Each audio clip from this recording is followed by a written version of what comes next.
Ladies and gentlemen, we are live. We are live and back at it again, folks. It's a terrific Tuesday. I hope everyone out there is having a happy, healthy, and safe week. But we got a little bit of NXT tonight. Lots to talk about, lots to get into. Heat Wave is on the horizon. It's going to be a fun one, folks. Strap in, strap on, grab your snacks, grab your feel good, and welcome to the Wrestling for Life Network. Let's go.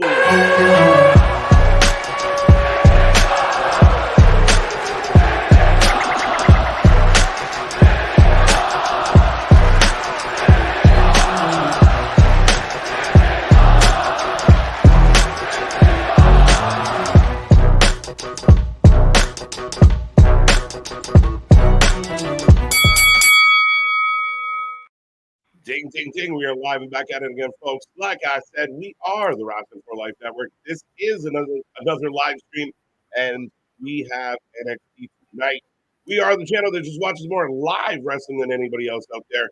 Thank you for joining us. I see that chat filling up already. Get in there, say hello, be a part of the family. If you haven't hit like and subscribe yet, make sure you do so. But like I said, we're going to dive into NXT tonight. Lots to talk about. New number one contender is going to be named. Plus, we got Raw and a whole bunch of other things to dive into. Folks, I will remind you, I am every night KJ White, the Iron Man of YouTube, and that is Big Nick. Ladies and gentlemen, boys and girls, children of all ages, the Wrestling for Life Network proudly brings to you its YouTube tag stream champions of the world, the Every Night Delight, KJ White. I'm Big Nick, and yes, we have to unfortunately start off with T's and P's for the McAfee family, and also T's and P's for Sika, Anawahi, Romans, Pops, T's and P's 100%. But yeah, I'll transition out of that and try and make this positive here real quick, unless you had something to say. But could they use this towards storylines and everything? We've heard talks about with like Pat not being there, the VHS delivered towards Pat. It was already teased of maybe there might be something involved with him. Do you soft kind of use this, you spin it towards a storyline, and does the bloodline play into the passing of Sika in kind of pulling in or pulling at the heartstrings of Roman here? Yeah, I think you could definitely use the Sika situation. They're so about family. I mean, they could definitely, Friday we have an acknowledgement ceremony. They could be tied into that as well. I think you could kind of pull that easier. Pat, I don't know if they're going to really want to pull in the passing of his father-in-law. You don't got to pull that, but you could just pull in of him not being there. Yeah, I think they might just let it go and, thank everyone, I'm back kind of thing. I don't know. I think the Samoan thing's a little easier to pull off. I actually think it's the adverse there of that you could pull in Pat wasn't there, because if you're going to downplay it and everything of to where I ain't fucking around. Like I said it even before we went live. If I'm not dumb, they're fucking with me. I'm not going to be here in my hometown. You're not going to fuck me up in my hometown. You can fuck me up on the road here. You ain't going to do it in my hometown. Yeah, maybe. And I mean, again, they could try that. I think, to me, that's less likely, just in the sense of, because there was something tragic, something sad, to kind of twist it as like, oh, nothing, I don't know if they'll play that game. Fair, valid. That's my only thought again. But I mean, if he's comfortable with it, roll. Sorry, did you have something? Yeah, just with the Samoans, I think they're, again, because the family tree and the dynasty is so big. I think they can play into that really well. No, that's fair enough. I think you could do both. One may be a little bit easier to do than the other. But I was going to go with, you mentioned about tying in real actual tragedies, especially even families and everything. We had the Uncle Howdy, Bo Dallas. I don't even want to say that was Bo Dallas. That was Taylor Rotunda talking. That wasn't Bo Dallas. But you had that to where they caught everybody off guard of who's cutting onions out here of how did it feel when your brother passed. We had therapy with Uncle Howdy, and we touched on a lot of nerves. Yeah, I mean, again, I think what a lot of people, I wouldn't say a lot of people, what a good chunk of people out there are just missing or is going straight over their head. Like even good old Jim Cornette's kind of got his head stuck in his ass on this one. I get some people don't love the spooky ooky stuff, but they also forget when they were a part of the spooky ooky stuff. Yeah. But at the end of the day, for me, what they were trying to do yesterday is there. It's not about the spooky. Yeah, there's the horror element to it, but as I said when they kind of revealed, it's got more of a purge, strangers vibe of unhinged people, like not supernatural spirits, but unhinged people, kind of talking to themselves, seeing voices led by images that no one else really sees. I think it's more of that vibe, and I think what Bo was able to accomplish, A, remind everybody that Bo's a fucking talent, Oh yeah. but B, get into the fact that this is there's realism to it, there's purpose behind it, and again, once you make it authentic, it feels less sci-fi.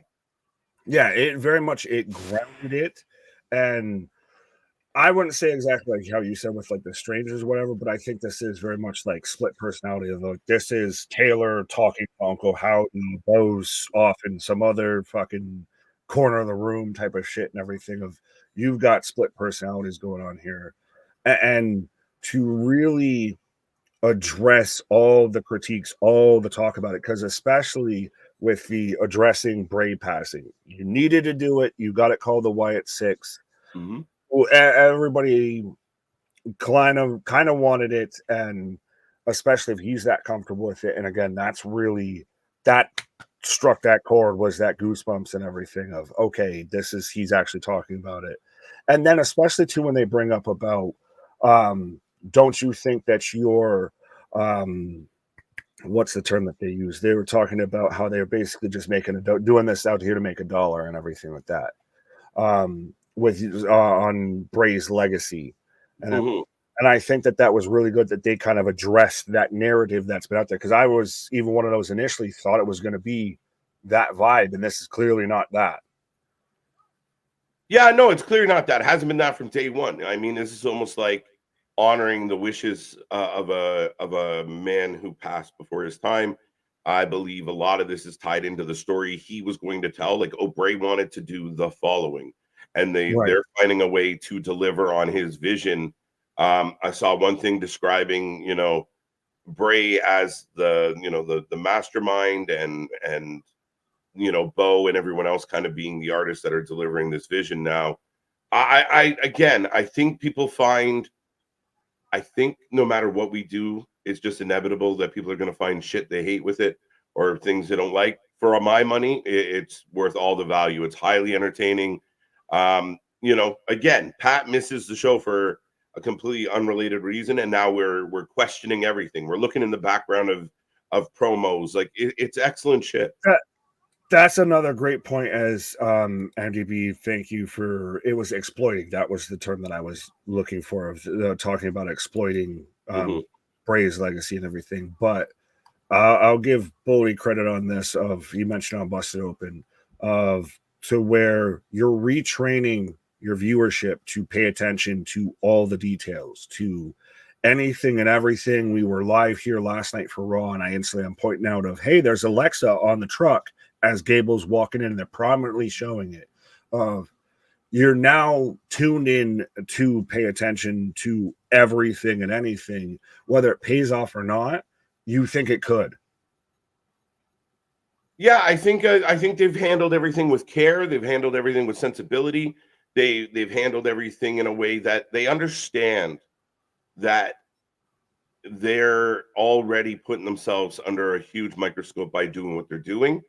And I think they're fully aware of it. And I think they're delivering on every aspect of it. I enjoyed the QR codes. I like the videos leading up to it. I like the vibe they're creating, like I said. And it doesn't feel so much of like hooky spook. Well, I mean, spooky for sure, but it doesn't feel that supernatural that we're a bunch of ghosts who, no, this is something different, right? This is, a group that the vibe of it is, we made them remember. And I love it. I mean, it's eerie to kind of think of it. Right. Well, and especially like I said, of with it, Bo talking to or Taylor talking to Howdy, and especially with the emphasis earlier on with the QR codes and everything on therapy, on the therapist, all of that. That this is really what this felt like. This still feels like it's kind of that Well, I think you kind of said it. Of it's a bunch of lunatics out here that are just unstable people, Mm-hmm. and now just they're unhinged. They've let loose. They're running wild out here. Mm-hmm. Yeah, no, 100%. I mean, again, I think it's the perfect dynamic. And again, for my money, it's off to a great start. Really curious. And again, we're in that position of will they show up at NXT? Will they be, will they show up on will they start fucking around with Pat's show again? Will they be on SmackDown? Like we don't know anything. Like we don't know when, where, why, how. None of it. Absolutely, you don't know any of that. I literally was just going to end up repeating you there. But they could show up on any show at any time, in any moment, and cause chaos, and you have no idea the implications or the reasoning behind it. Absolutely. But with that, folks, we're going to say hello once again. I see that chat filling up. I see the numbers climbing. We got about 4 minutes to start time. Going to say hello to some of the people. And welcome back, Damien, the leader of the Hopium tribe. Looking forward to Soul, Ruca, and Arianna Grace. Winner gets a Women's North American Championship at Heatwave. There you go. There you go. Who's it going to be? Who's it going to be? Soul, probably. Mm-hmm. No, who's the champ? Yeah, it's going to be Soul. Lonnie. So then I think Arianna Grace might steal this win. No, Arianna Grace gets to win. You go heel, baby. Yeah, I think so. Watched Drew win Money in the Bank, cash in the same night. I mean, that's awesome. That would be great. Like the biggest ha is he. That's too much. No, that's too much. Wait, if Drew cashed in on Damien, if he cashes in the same night and fails, but not fail, but actually cash in. I mean, if Drew turned around and cashed in on Damien, that would be kind of crazy. It'd be a lot of justification and everything. Mm-hmm. It'd be a giant FU to one Philip Seymour Brooks. Right? No, I don't mind that. I mean, it'd be very interesting. I don't know. I think there's a catch here. I'm wondering if Drew even fails to qualify for Money in the Bank ladder match. No, I think we get, if probably at most we get one of those of Drew's at the top and he's grabbing the briefcase and we've got the tight shot on him. Mm-hmm. So you think he's going to win. And all of a sudden the ladder starts shaking and you pan out and there's CM Punk shaking the fucking ladder here, going to tip him over. It could be. I'm wondering if, like I said, even with the triple threat next week, if it's just on site, Punk comes rolling in and it's just, here we go. I don't think he wants to see on site. Like he's kind of just cost Drew shit. He got hurt really bad fucking around with Drew. So it's one of those of, I got my ass kicked. I don't know if I want to go back and get my ass kicked again. Well, no, but that's where the story elevates now. Like it was all fun and games. Now it's up to level and he got taken out. He got hospitalized. So, I mean, I think the next time we see Punk, it's going to be far more aggressive, far less playful. It's not going to be about screwing Drew over. It's going to be about getting revenge on Drew now. Now he's going to be all over a bracelet. We're going to see Larry come out running out with him and AJ Lee, and he's going to come out with a hockey stick as a weapon. Right. Hiya, fellas. Welcome, Eric. Fellas, my birthday's Friday. There you go. About to turn the big 5-2. Wow. Congratulations, Eric. And rest in peace to the great Sika. So happy early birthday, Eric. Hopefully you spent some of that birthday weekend here with us at the Wrestling for Life Network as we head towards Forbidden Door Sunday. Michael, welcome back. And now, because of time constraints, I'm just going to rapid fire. But I got Almighty Black Adam, Kevin, Misfortune, Alexis, RM Girl, welcome back. Adam, Joe, who else? Adam Stoner, Jesus, may the blunt be with you. Mr. Golfer, always giving that early rating. MDB, looking for some knee pads. Jake is back with us. Good to see you. Woo! Paul, how you doing? Welcome. Fringe. Jimmy. Oh, yeah. The handoff. Never hear nothing. What? Well, don't stop now, motherfucker. Well, no, I've got Richard Wolf. I'm trying to sync up with you. I'm not even on the right channel. I'm watching Canada win a soccer game. You know, you're watching the footy out there. As I've got then. I've got now. What do I got? I don't know. You tell me. I got Together. I just got Forever. Forever Together. Okay, you're not there yet. No. Maths. Now I got together. Come together. Big Right WWE now logo. on the stream. Yes. All right, ladies and gentlemen, Nick and I are synced up, ready to go. NXT I was going starting live. with Ava. She's meeting with the refs She's wearing a full and t-shirt. the security. Hey, so she's kind of out here. She's on Howdy Lockdown. Oh, good. Oh, former talent. Remember, Joe Gacy might want some. That's Right, interesting. So everybody on high alert. Good on them for keeping this going. Now, what is Ava continuity. with? And Like, did we interrupt a sleepover? What the fuck are we doing with Ava here? bro, she's not. She's wearing. She's covering up at least what you have an issue with. What do you want her to do, my guy? I want her to look professional. That's the closest she's gotten. Yeah, a 316 t-shirt. That's So we're kicking off with a tag team turmoil match, which for the most part they've announced who's in it. We don't know if there's going to be any extra additional teams or anything like that. What's up, Boston? Jimmy, Brandon, good evening. Yes, rest in peace. Dale OG, good to see ya. Scott Rizzo, always a pleasure. AJ pushes a ladder as Drew goes for the briefcase. AJ Lee, let's go. Ooh. Here comes New Pitch Republic. Right. What in the fucking Wizard of Oz, like, he does cowardly lion bullshit is this? Tyler Bate looks like the guard at the Emerald City. Motherfucker. Right, you're out of the woods, you're out of the line.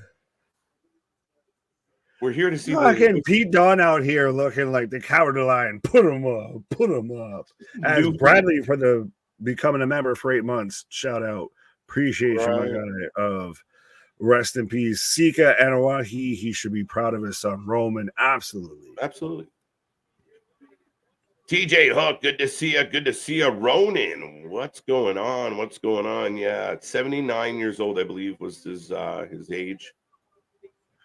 Yeah, well, because I know, not to say anything, but I know Offa's recently been having some more like health issues and everything. So when it was Sika out of there, I'm like, oh, wow, okay. Right. Adam's going to be attending Forbidden Door. Be full excited, man. It's still going to be a good experience. I mean, get caught up in the moment, have fun with it. You're going to see some cool shit.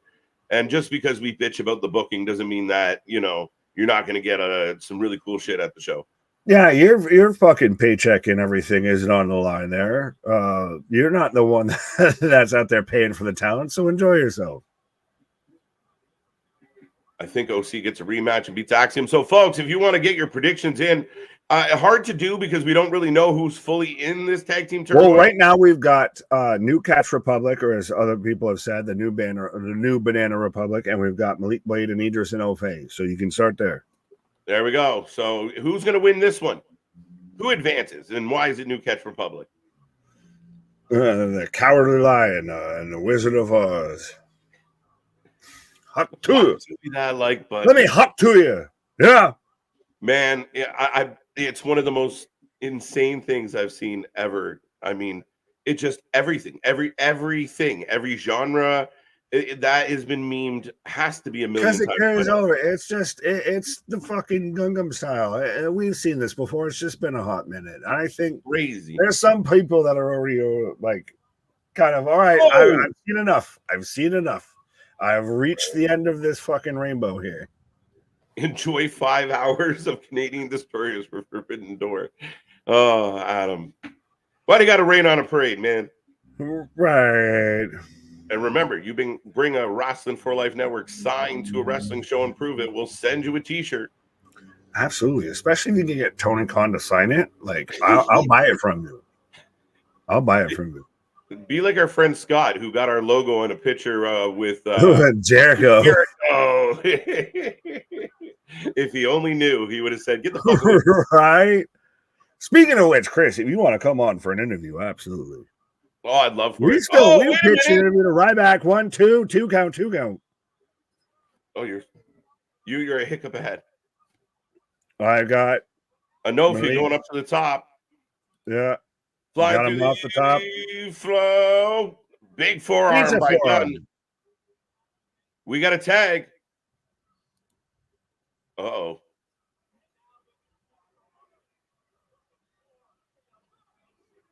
The elimination. Bro, this looks like the Wizard of Oz is beating up the fucking Queen of Hearts from Alice in Wonderland out here with all of this shit. Well, New Catch Republic with the pin. If you picked Nofe and his friend, it didn't happen. Social gathering did not advance. As here comes Los Lotharios. Yes, Los Lobos. How far is heaven? I forgot. I just realized right now they don't have the tattoos, the scar shit anymore. No. I didn't realize it was a temporary tattoo. I thought they actually were just committed to the gimmick. Apparently not. They're not. They didn't go full Cody. Nah, adrenaline. What's up, we them boys? How you doing? How you doing, Paul? Good to see ya. Sting, Kane, Foley, RVD, Angle. I'm coming to a Comic-Con near you. What's you gonna do, brothers? When Paul runs wild on you. Good answer. As right now, Angel in control. Did they wash it off because the WWE put in for the trademark for Samoa Werewolf? So like, well, we can't have you guys out there with the scratchy tattoos and marks and everything. We've got the Samoan Werewolf over here. So yeah, you need to wash that shit off. Man, I'm excited to see what they do with Jacob Fatu. And then He's number one selling shirt. I don't know. There's something fishy about this acknowledgement ceremony. There's just something interesting about it. You're not thinking what I think you're thinking. Is it not blasphemy to have an acknowledgement ceremony? Yeah, but I mean, he's not going to show up then of all days. It's in MSG. Does that change? But it's that close to tragedy. What? I thought you were talking about Romulus Reigns showing up and everything. Well, potentially, yeah. Right. So you think he shows up this soon at MSG after everything that happened today? I think it's SummerSlam. Oh, because everything happened today. For that might be valid, actually. Well, no, I don't think he's returning at SummerSlam. I think he's returning to build a match for SummerSlam.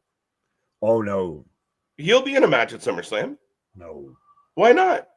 Because he'll return at SummerSlam. You're going to main event that probably with Solo versus Cody, even though Rollins and Damian will probably be the best match on the card. Rollins, Damian at SummerSlam? Oh shit, that's Money in the Bank. Fuck. Whoever's taking on Gunther. Either way, you've got a world title and you've got to split them up. So I think you end it with Solo, Cody, and then that's when Roman returns.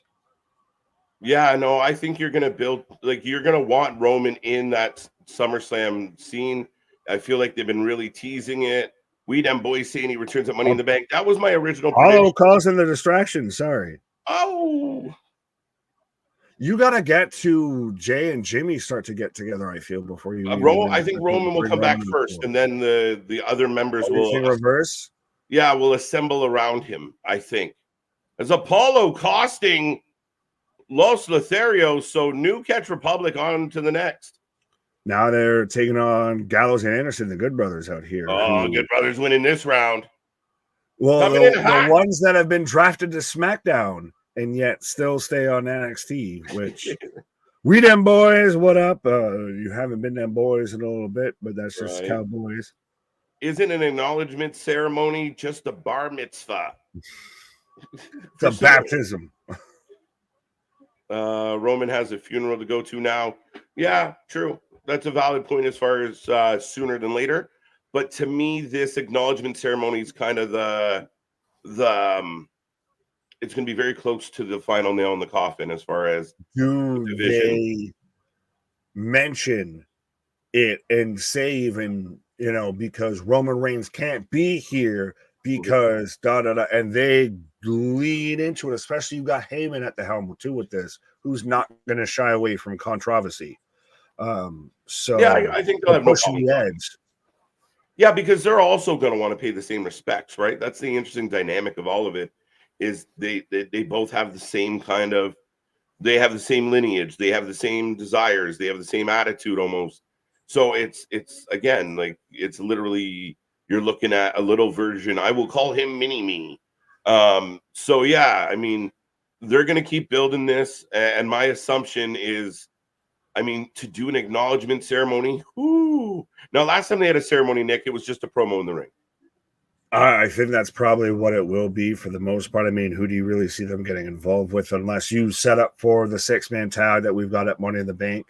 But I do think that we're setting up towards Caesar Sokoa to where he's, look at me now, I am the chief. He goes full, Marcus Aurelius, gladiator shit. Well, keep in mind, we still have other members of the other branches of the tree, if you will. There's other Samoans out there. There's always a Samoan in the sea. Yeah. People have taken issue with the white boots on the OC. It's their gear. They kind of got the Hollywood Hogan vibe. What you gonna do, brother? What's the point of NXT? There's no storyline. There's plenty of storyline. Sometimes too much storyline.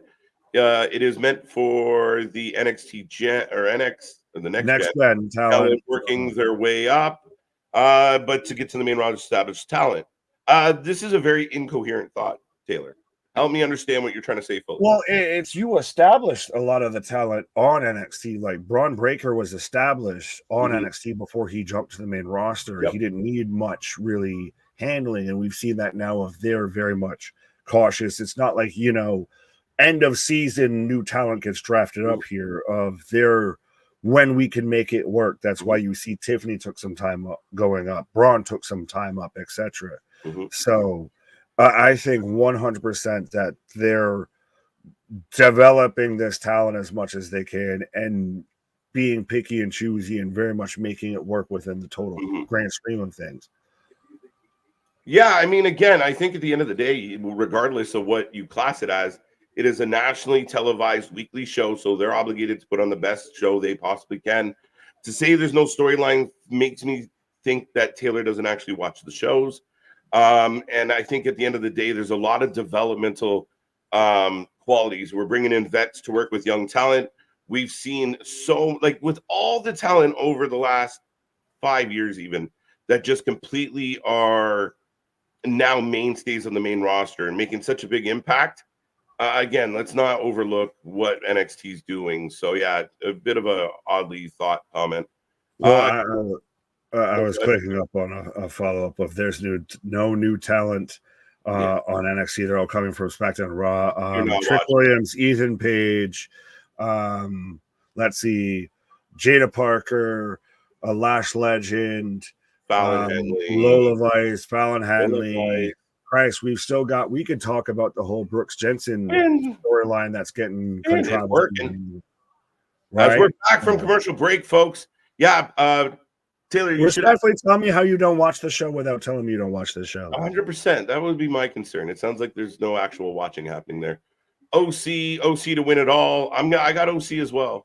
Unless there's at least you're watching us though, Taylor. So I appreciate you. Yeah, we appreciate you. We'll learn you. We never shy away from a countering opinion, but we do recommend that you do bring more than just the blanket statement because they never fly around here. Right. Dun, dun, dun. Oh my God, my bad. I literally just saw that I was. There you go. It happens. You just got it back. You just retained it there. No, I didn't. I forgot to change it last night. So AD from AZ got one bonus day. There you go. Whatever. What's up, Bashay? Could we see Motor City Machine Guns? I don't know. I don't think so. But who knows? Oh, roll up. No way. Fuck off. New Catch Republic. That can't be it. That can't be it. Here comes Chase U. Oh, wait. Chase U. OTM. Looking for, they don't want in the turmoil. They just want to fight with the OC. Well, because you've got Jada Parker. Hey, Taylor, here's a storyline that's happening on NXT. And I know you're going to say, well, it involves SmackDown talent and everything, but you've got Jada Parker in a storyline involved with Michin, a.k.a. BAM, which is now included Out the Mud and the Good Brothers there, who the Good Brothers are also still involved with the storyline with AJ Styles as well, because, we go cross brands, cross promotional, but you can have that. That ain't even what I'm mad at. was this year the most talent sent up to from NXT in the draft out of any other prior year? Could be. That's actually a valid shout. I think the last time there was a big influx is when you saw like KO, Sammy, the Four Because you Horsemen. didn't have a draft then. They just kind of Yeah, they popped just up. transitioned in. So, yeah. One-off appearance. He came out, did a promo, gave the champion a rub. So again, Taylor, watch the shows. Watch the shows. But that'll be the end of that. If you Johnson, what up? Simone, that's what a down comforter is. What? Okay. They're talking about duvet. Birds of a feather. Let's go. Lyra's not here tonight, folks. John, what up? Oh, it's Andre Chase getting worked out. And there's Ridge. Weird. Oh, Pete Dunne giving the old hi, Ridge. I remember you. Why? Not every segment of the Turmoils had somebody kind of show up, and maybe they probably shouldn't do that every time. Oh, I thought I almost called him Wade Barrett, but Duke Hudson out here just fucking. You're a Noggies. Uranagi or Earnage, whatever the fuck there. I'm watching you guys from Panther Championship Bash, the arena. Let's go. Yo, easy 5 bake. margaritas in. If you like pina colada. Easy bake. When is the parade? Let me know when the parade is. I'm curious. They don't know. It's Florida. It just happens. It just happens. I mean, it hasn't begun yet. Right? Big U, big elbow. Down goes bait. Oh, Sunday. He's saying it's Sunday. Oh, okay. Boston, the Good Brothers losing on a roll-up makes my blood boil. You know what grinds my gears? That's why I don't like turmoil matches. You're getting at least one roll-up. Well, it's the most devastating move in pro wrestling. That's it. But now you can never do it. It just drives people nuts. Because it's been overused. It's been used and abused. It's like the super kick. It's a transition. It's not a finisher. You need him in the head. We almost got a nice big old picture of Tyler Bates, little muscle man. Right. Winky winky. Big suplex by Bate. The crowd is live tonight. They're chanting "Big strong boy, big strong boy, big strong boy." We almost saw his big strong boy. Yeah, right. Oh, we almost saw Thor's hammer. Pete Dunne's on fire. Oh, big step up enziguri there from Andre Chase as he's climbing up top, looking like the leader of a marching band. Right. Oh, no. Oh, that's the suggestive way to put somebody. Pete Dunne just says, not today. Rolls through powerbomb. Off the top. I didn't see a tag, though. One, he tagged. Two. Duke breaks it up. Nick Are you going to be disappointed if there's nobody else that comes out, gets added into this? If this is just it? No, I'm not disappointed. I'm expecting them to book their talent. If there's someone else, then yay, it's a surprise. But I can't hold them to the standard of I made it up in my mind that you need to bring in people every single week. Well, we didn't just make it up in our minds. We made it on the thumbnail, my guys. So that's the fun part of it. That's why you hope people click in to find out. We're shoving Andrade out of the way here. Ridge? Oh. I'm just not. You're going to be number one contenders again? That's the thing is I'm not really super excited for either one of these teams to win. Like I need something else. I need a palate cleanser. Andre Chase pins Tyler Bate. They won. Spoken into existence. How do you feel, asshole? They won. Right. They won. You ruined it. Ruined. There you go. So hell yeah, it's giant flag. Nathan Frazer versus Axiom at the paper. Nathan Frazer and Axiom versus Chase U at the pay-per-view, folks. At Heat Wave. As we go to the back. Bro, these backstage scenes are horrible. They're so bad. You're watching your own YouTube, and then Roxanne shows up like the fucking Wicked Witch of the West of just everybody just scatters. Caw. This is like fucking Hills or like Laguna Beach shit. Like, I don't want to wait for my life to be over. Oh, grumpy old Boston, not liking to chase you. Hey, I agree with Boston. I'm kind of over it. I'm shocked they won. Yeah, you're like, they're gonna win again, and then they won, and you're like, well, fuck it, they should have won. I just follow along. I'm like, shit, they're really gonna do this, and I'm not fucking thrilled about it. That's not the most exciting match on paper. Chase U versus Axiom and Frazer. By the way, those three women in the corners, this is the first time we've seen them on television. Who? Exactly. Those three women that were in the corner of that segment, as I didn't know who Roxanne was confronting here, as we've got Eden Page looking like a fucking stepdad on a cruise ship. Oh, so they're addressing the passing. Ah. Okay. You will always have a seat at the table. Sika Anawahi. So last time we saw Sika on WWE television was when he and Alpha were putting the ceremonial lay onto Roman there. 100%. So T's and P's to everybody out there. And so now we go into commercial break, folks. I will remind everybody we are here all week long. We got so much coming your way over the next couple weeks here on the channel. Big pay-per-views. Money in the Bank is around the corner. Forbidden Door is this Sunday. We will be here tomorrow for Dynamite. We will be here Thursday for the preview show. So that's going to be a fun one. Friday, we got SmackDown. Then Sunday, we get Forbidden Door. Be there, 6:45 p.m. I believe we go live. And then all the way through next week, heading into Money in the Bank and Heat Wave. So we get 3 days of go-home shows next week and more on the horizon, Nick. It's going to be a fun summer here. Absolutely. And if we listen quietly enough, we can maybe hear the Money in the Bank crowd when they break the fucking Richter scale that they have on the side there in the back of KJ's, stream and everything. Right. We can listen silently. You can just hear it. It's like when you're in like Daytona and you hear the cars go by. Right. T's and P's, MDB. Keyshawn, you're not wrong. Chase U 100% fits the Disney Channel vibe of NXT. They're a holdover from the 2.0. They really are. But they must like him a little bit. I mean, they've been nonstop booked.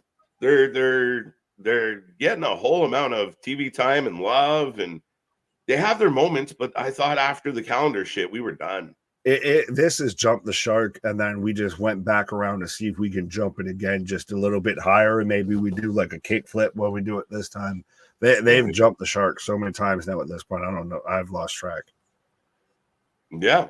I mean, I've been bitching about Ridge is redundant. Thea Hale's just out here on the cocaine pack and she's not. Sorry, I said the quiet part loud. She's Tony Khan on that pack. Yeah. There you go. And she hasn't really been doing much. Ridge being involved, it doesn't really do much for me. I don't know. TJ saying they're goofy as hell. Well, you've had the little flirtatious angles that have come and they've gone.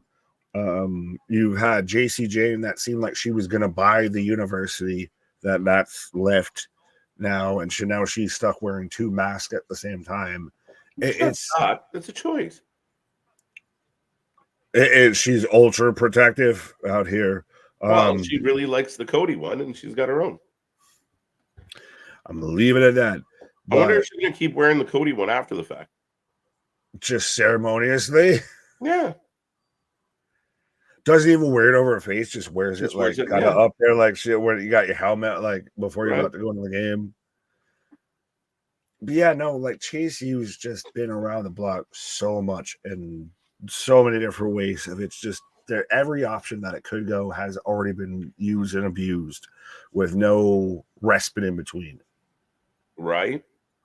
Yeah, I just didn't. I thought, once they kind of crapped out and they went bankrupt and they didn't turn it into JCU, I was kind of fed up and I didn't care anymore. Fair. Yeah, I'm like, what are we doing here? So we'll see. They are now your new number one contenders, folks. So interesting, very interesting. And we'll see how that plays out at Heat Wave next weekend. That's Right. weird. Dante Chen and Axiom are backstage. This is what the guys on Mortal Kombat choose the fighter screen are doing when you don't pick them and everything. Right.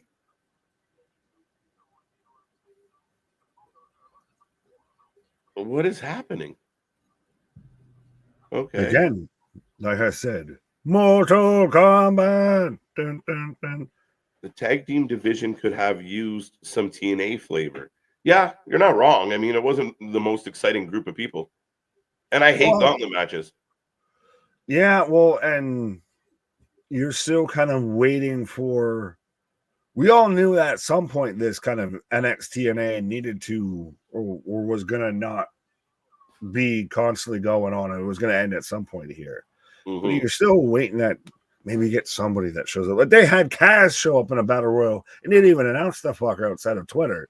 So well, that's because we couldn't get a Hardy Boys show up or anything. Maybe they're just trying to stay as far away from the Hardy Boys as possible. Valid. We couldn't get a Rascals and ABC out there getting the 1, 2, 3. But we got Ethan Page.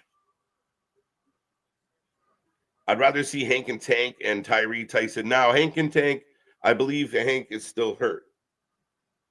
So fair.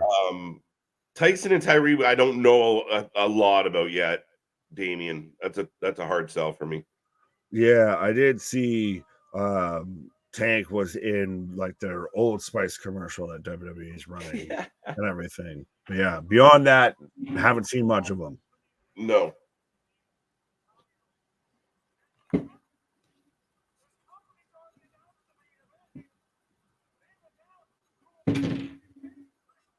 So Ethan Page out here cutting a promo on who's going to be facing Trick Williams.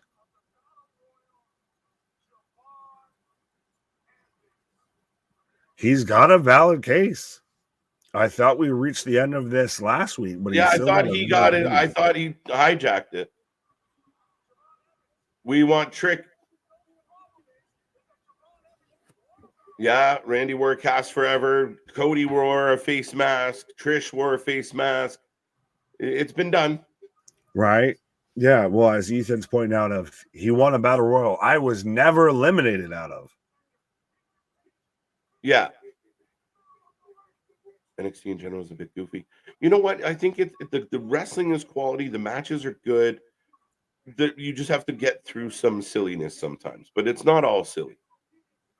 That's been a bit of the question that I've pondered of is the recent boom in NXT viewership because of them stacking things? Is it because of them, the tease of TNA talent crossing over, or is it based on just who's actually there? Is it just the bare bones that's getting it over, and that's just extra on top of it? As Ava. Here comes Ava. It's a combination. Bro, she literally looks like your buddy's girlfriend that you brought to the fucking concert that you just brought because your buddy wasn't gonna go unless she went too. Yeah. She's the Jackie of this whole situation. She's the girl that every time you say something to your boy and he laughs, she goes, Michael. Oh, fuck. Again, listen, I know everyone thinks I pick on this lady's navel, but it's not. It's like she just looks like she's on her way to a sleepover. Like she doesn't look like she should be in charge. Or you should be picking on her navel. That linty fucking navel. You just out there, a honey dip, just picking from the honey page. Right. Good day for wrestling. It's always a good day for wrestling. Right. What's up, Denisha? She never actually seems like she's in control of the fucking show that she's running. Like, I actually like Ava a lot, even though you hate her goddamn wardrobe and everything. I don't think I she's think good. she works for this. She works as like the No, fucking student council principal. What would you have her do? She's gonna nothing. be out there trying to have Nothing. 5-star So matches. your argument is we have to have her? We do Yes, nothing. because Dwayne, our supreme rock overlord, that is on the board. Do nothing. She's a nepo baby. I'll give you that. I'll to save my ass. I'll argue that she's a nepo baby, and you just have her out there. But it's enough. It's the conduit for which the story gets through. It's just I don't take her serious. She doesn't even present. She's not meant to be serious, I feel. Fair enough. She's in charge of Chase U and right. Fair enough. What is she in charge of that's serious? It's just I see two grown men in the ring arguing, and they're one of their teenage kids in the middle watching. You're like mad at the zookeeper because the fucking monkey's out there playing fucking card tricks and everything. She's not supposed to be the fucking in charge of some. So we're gonna get a fatal 4-way at Heat Wave, dude. Well, we saw this at the end of last week NXT, where you had everybody, you had the title in the center, and you had everybody kind of crawling for it. Put her on color comment. No fucking way. Well, Mike out there saying, come on, she's 22. See, I'm the one advocating for her. Tell this to that man. That man right there is the one that's, naval reign. I don't like maligning the young lady. I just look, she's wearing fucking Doc. You just do it frequently and often. Doc Martens and a fucking 316 t-shirt. She's killing me, Smalls. I could see some other things that we're in public, so I can't. But yeah, she looks like she's leaving the room at a late hour of the evening. So Spears and Ethan jumping tricks. So we are gonna get Javon. Here he You're goes. gonna get the tag match. You're gonna get the tag match that sets up the fatal 4-way. Yeah. And Ava just beside herself. You used to wrestle. Well, I mean, they're all men. She literally looks like every fight video you see in some fucking in some not so good neighborhood. She's the teenage girl screaming on the side as the fight's happening. Fight back! Fight back! Here we go. Tag match setting up. Say his name, man. But isn't it interesting that you clearly got not just because they're both heels of Ethan Page and Shawn Spears, but you've got a little bit of that the Cody connection, the Nightmare Factory. Maybe. Not bad, not bad. Oh, we're back to Ridge and Chase U because we haven't had enough yet tonight. Well, I owe you a receipt.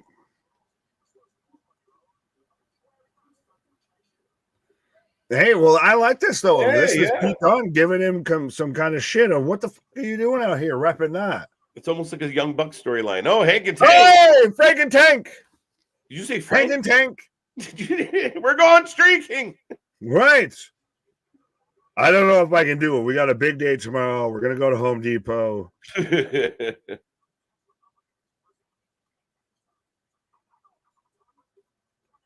Are they challenging New Catch? I kind of want them to win. Like I'm gonna be honest. I feel like right now Hank and Tank are probably my favorite tag team on NXT. I'm down for a fatal 4-way match, a Heat Wave. Why not? Big pay-per-view, trying to make it a big thing. This is gonna be a good one. Wesley versus Joe Coffey. Let's go. Up next, folks, get your predictions in. Wesley taking on Joe Coffey. Yeah, I'm okay with a fatal 4-way, especially in this world. Big show. You're trying to hijack the whole weekend. Yeah, go big, go home. Right. Ooh, as we get a setup, Roman's not coming back. That's how I know Roman's coming back, Nick. Yeah, well, he's coming back. It's just a matter of when. He wouldn't have said that this week if he's not coming back for 6 weeks. That's my... The big thing is with Heyman after, like, take me with you. And so openly, like, I hate it here. That's where I mean, to me, they're closer to needing that fix. You can't have Heyman crying for the next 5 You weeks. do it Right? at Money in the Bank? Do what? Roman return? Yeah, that was my original theory, and a couple of people put that in the chat tonight. How you do it? How you do it? Well, you have that 6-man tag, let it main event, and Oh, then he just comes out at the end? he could, yeah. Maybe I would assume if I was betting the Bloodline win, and maybe we get that Paul Heyman moment, maybe we don't. But I think right at the end of the pay-per-view, the tribal chief walks out, and you see what happens. Like Solo and Roman are nose to nose, and the other 3 members take a knee to Roman. Ooh. Well, that's going to be interesting. That was going to be my follow-up question of, do you have it to where he actually gets physical with anybody, or he just kind of shows up and you have Solo just kind of, oh shit, dad's home? Yeah. To me, it would be one of those moments where you don't expect it. Like he comes out and just hugs him. And that's how you go off the air. Just this awkward hug between these 2 men. You're like, oh, Roman's back. And he's looks proud of his nephew or cousin. If that happens, Heyman's going to just be in the corner crying, and he might defecate and all of those on top of himself. If I'm Paul Heyman and I see Roman Reigns, my last beacon of hope, and Solo hugging, I'm a shell of myself. I'm just nothing but goo at that point. See, now this is interesting because Bloodline acknowledgement ceremony. This is when you bring Roman back. It's at Madison Square Garden. Again, my original guess was Money in the Bank, but this acknowledgement ceremony seems like a slap in the face. Even if you do it that way, you sell it of they're doing it to where it's not meant to be that way, or they're not out and outright intending it to be that way, but they mention about, like, they even lean into, especially in MSG, you mentioned that one of the head shrinkers, that Sika passed away, Roman Reigns' father, the tribal chief, you lean into that enough, and everything kind of just seemed like you're twisting a knife, like you're trying to provoke him to come out here a little bit. Yeah, I don't know, man. I think they just don't acknowledge it, just walk away? I don't think those are my only 2 options. Okay, so then I think that an option. I think that they will honor it. They won't play the game any other way. They're also going to pay homage to their fallen family member. I don't think they're going to lean into any type of, trying to use Sika's death to entice Roman. They're already doing that. Fair. Okay. Agree to disagree. Fair enough. I just don't see it. I don't see them playing that game. But it will definitely be addressed. It was just addressed on NXT. The Bloodline themselves are going to address it. Oh, yeah, and especially in MSG. Well, and that's, I guess I'm trying to find a way to where this isn't just like a kind of bland, a promo in the ring. We have this acknowledgement thing. Like, how do we get to where we kind of turn it at Roman? We try and tie him in or entice him in. You've got to have something to where you kind of trying to rub his nose in it a little bit here. Having the acknowledgement ceremony is said. Just that alone. You think just that alone. Announcing that you're going to have it should bother the tribal chief. It feels like an overstep. It feels like a little bit of delusions of grandeur. You're not just like the interim tribal chief. Now you're presenting yourself as something more than that. As we are coming back from commercial, and Stevie Turner and Stoner. Robert Stone. But yeah, no, I think, and again, as far as needing to, like, I think they've been doing that. I think everything we've been watching over the last few weeks, how they treat Paul, how they've been running their own business, saying things like the tribal chief isn't returning. I think it's all kind of geared towards the tribal chief coming back and reminding everybody who he is. Oh, no, I'm not saying that they haven't been. I think that we're a little bit away, I think, from him showing up. So I think we just start to really ratchet things up a bit more. I agree. That's why, waiting till SummerSlam for him to return, to me, is too far from now. I think they want at least Roman involved in SummerSlam. Fair, but then again, we also think that they'll do Roman before Jimmy and Jay get back together. I think that they'll do Jimmy and Jay get back together before they do Roman. Fair enough, but yeah, again, we'll see. But I have no idea what this segment is. That's why we talked all the way over it, because it was indifferent, irrelevant, inconsequential. Mm-hmm. What's the last match? That's a really great question. I think it could be Cody and The Rock, maybe. It could be Cody Solo. It could be Cody Solo. It could be. It'd be very interesting where we're at with it. Could be Cody Solo. Could be you could have that and have The Rock show up at the end. Yep. I still think he's the mastermind. Like, he's still going to be the guy.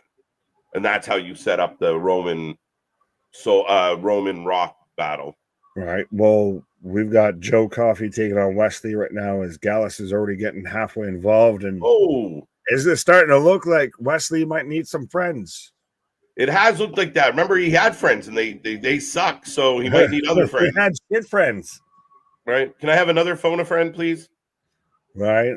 What's up, Safi? How you doing? Maybe Robert Stone. I would be happier with Robert Stone instead of Ava. Robert Stone and Chelsea Green together as a pair. Rehash that pairing. Yeah, maybe. Seems like Stevie Turner is fighting Robert Stone to be Ava's assistant. That's kind of the vibe I guess we're getting with that. I don't know, guys. Respectfully, let me know if you're I don't give a shit. Yeah, kind of, right? Big forearm. Ava is doing such a bad job. She needs 2 assistants to help her do what William Regal did all by himself. HBK's just got a room full of interns now with Ava, Robert Stone. Yeah. He's got a room full of assistants. Mr. Stone looks like a guy from the movie Body Slam, the wrestling movie. He might be. Happy Tuesday, Kira. That was an ugly botch. I did not see a botch. I'm all ears. Fair enough. As I got Wesley just raining down elbows, rolls out.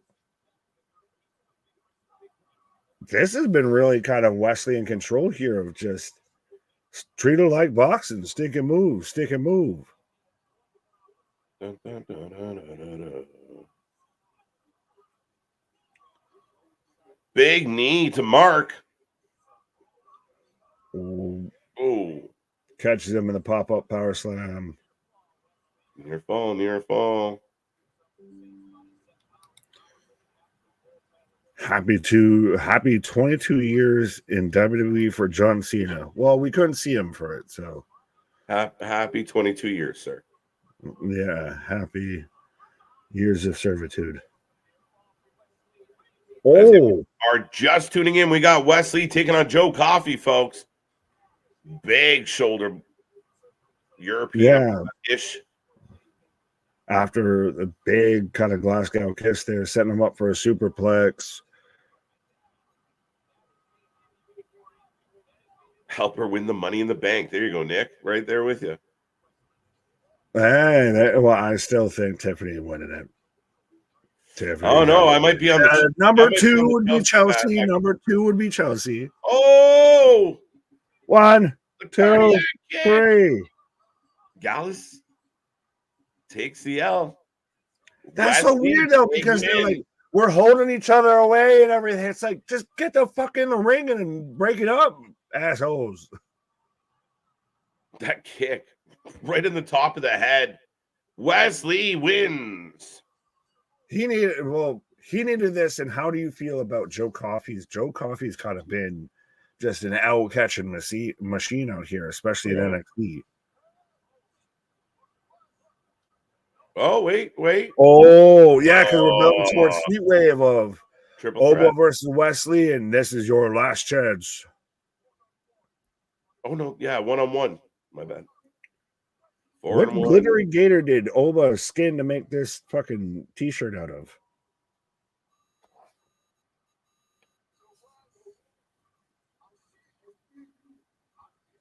I'll see you at Heatwave. Wave.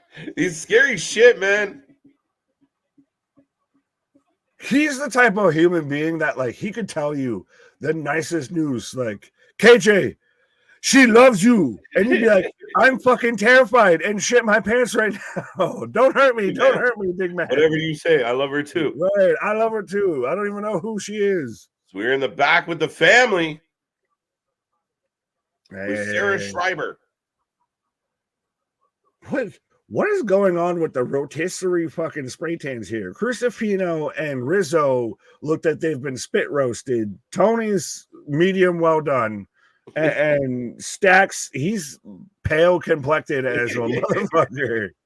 Yeah, he got that 50 Shades of Spray Tan is what we're watching right now. Yeah, he's got that Mahomes tan going on. Yeah, no, he's super light-skinned Mahomes. Mahomes is darker than that motherfucker. But he's got the Mahomes look. Yeah, Rizzo, how you doing? Gallus should align with Drew soon. Help with Punk. I'm down. I like Gallus a shit ton. I'm totally down for it. But so then who do you pair with Punk? I mean, it's almost like there's a 3-letter tag team that just unfortunately keeps signing deals with some shit company that could be used really well if they came over the other way. But yeah. Best for their legacy, Nick, to, take extra money and work less dates. Well, they're working no dates at this point. Ouch. But yeah. I mean, they can find somebody. It's not that hard. That has the tie-in that if you were going to say to like Gallus and everything with Drew, who are you going to pair it? You're going to put him with Miz and R-Truth? Maybe. That's who you're going to put Punk with? The Uber babyface team. That just lost the tag team titles. Yeah, go ahead. What? So they're not babyface because they lost the tag titles? They're job guys. Fair enough. I don't think they'd actually put them in it. Yeah, I'm not clicking on that, Boston. We are moving right along. Yes, we are. Not stopping. Right. No, but I mean, again, I think it's an interesting idea. I love the idea of Gallus being up on the main roster. I mean, even if you pull the trick, I mean, again, you've already had Sheamus with a faction, so maybe not. Pete Dunne and Ridge, who we saw earlier tonight, by the way. What's that? I said with Pete Dunne and Ridge, who we saw earlier tonight, by the way. All right. Let's go. Hit that like button. You need to do something, though, with Gallus. And because, like, Joe Coffey, he's always been presented strong, and you know how much of a badass he is. But what exactly has he accomplished in NXT outside of just being a really good, tough guy to lose to main event talent? Yeah, he's literally been a job guy. Like, he's literally the guy that goes in. And because he's such a good worker, they put him with talent, younger talent especially, and he just keeps putting everyone over. It's not my favorite because I would like to see him win a title or go on a hot streak. He gets his wins once in a while, but for the most part, he does. Look, he lost tonight, straight lickety split clean with his two mates at the side of the ring. So I'd like to see more for them, but he's definitely playing a role. And like, that's why they got tapped to, help The Rock. Yeah, but then they actually might be one of those of if they just go straight to the main roster, they might do better, but it's still, you kind of worry if they get lost in the shuffle. Right. The return. Like if you don't stand out in NXT, you get lost in the shuffle on the main roster. Yeah. I mean, again, I think you have to find your way to stand out even to get to the next level. And even some of the standouts never really quite transition properly.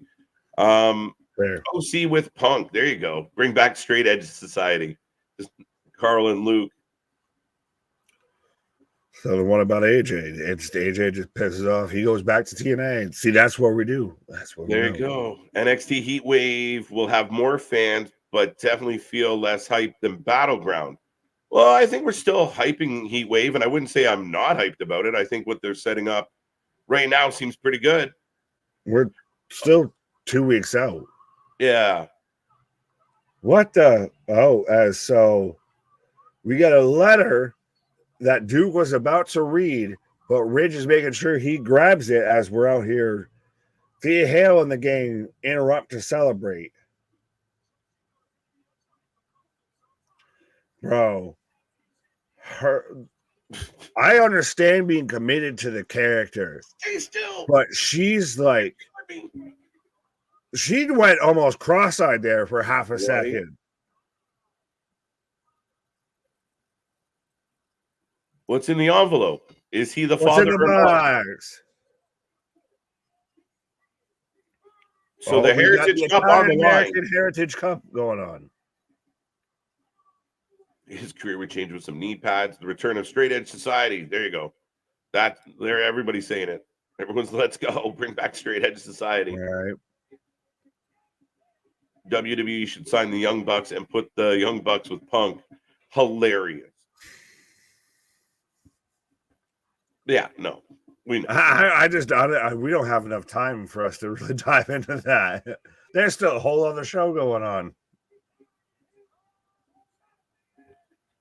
This girl's so cute, but we need to make sure she's placed on Britain. Easy, JV. Yeah. Roxanne versus Lola, Axiom, and Nathan Frazer versus Chase U. Oba versus Wes. The card feels slightly less good compared to Battleground. And I will say, Richard, you do have a point as far as the additional buzz. Jordan Grace going against Roxanne, Ethan Page against Trick. This one's got a little bit of different vibe. You can throw in the fact that Ethan's going to fight Trick again, or we're getting a fatal four-way. But right. I see not a bad argument. Yeah, but that's like we talked about earlier. We've seen the spike in NXT's ratings. Is that because of the crossover tie-ins, the surprises, or is that because of what they actually have on the roster? Bit of both. And again, the crossover's been a great success, brought more eyes. Doing small things like having some of your main roster talent, like a Cody, show up, helps, doesn't hurt. But also when people are tuning in, I think, for the most part, you're getting pretty good matches, some decent stuff in there. Yeah, but I want to see like tonight we've got an NXT without that, so I want to see how we feel at the end of this. That's what I want to see is when we have one that hasn't had that. Axiom gets a pin. Round one. Frazer, how did Axiom get a pin in a match he's not in? What? Oh, what? Yeah, well, by proxy. As Nathan Frazer goes up 1-0 on Tony D. As folks, let us know who you're taking, whether you're taking Tony D'Angelo or Nathan Frazer for the Italian American Heritage Cup. Oh, shit. Tony not right out of the gate. That was a nice back body drop. Right? Wow. They got a hip toss there. That's the thing is you need to see more of Tony like this and everything. This is how he should go through a couple guys and everything like that. As KJ's taking a pause for the guys. But yeah, I like the family gimmick. I like Tony. He's been on NXT for a while. That's the thing is there's starting to get a few people that have been on NXT for a while, and it's how do you move them up?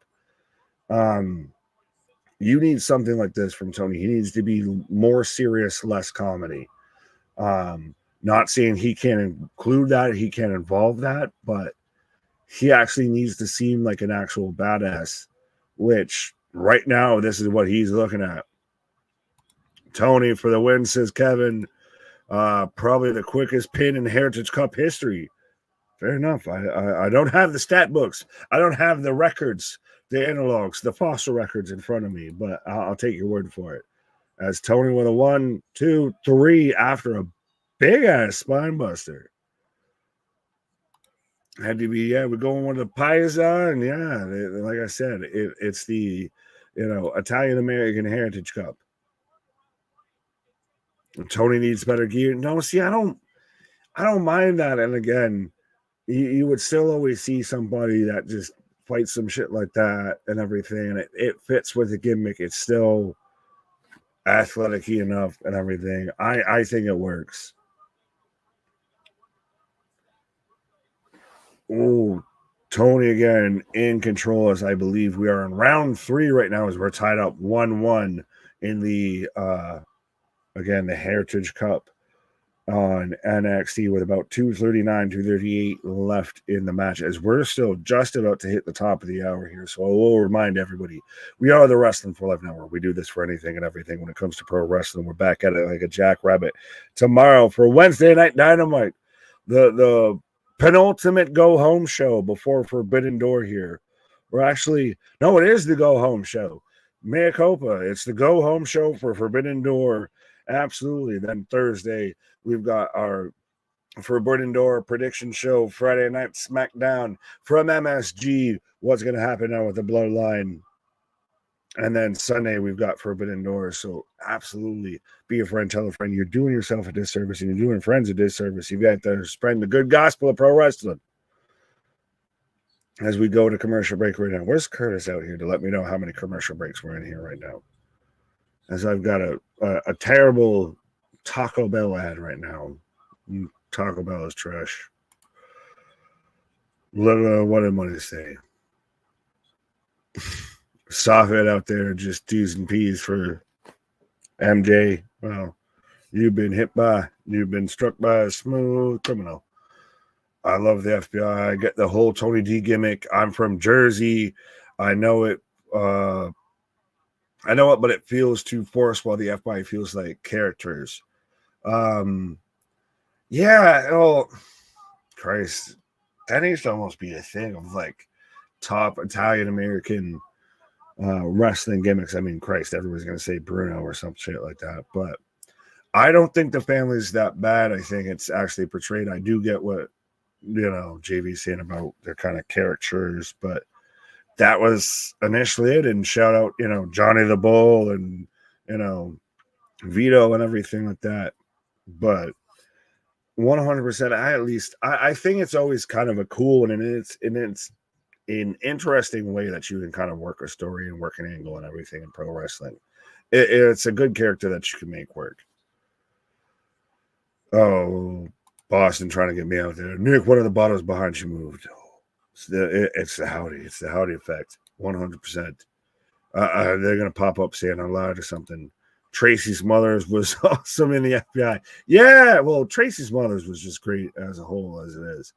But yeah, I am in commercial break right now as we're tiptoeing towards the top of the second hour for NXT. So let me know, folks, how you're feeling on the first hour of NXT so far.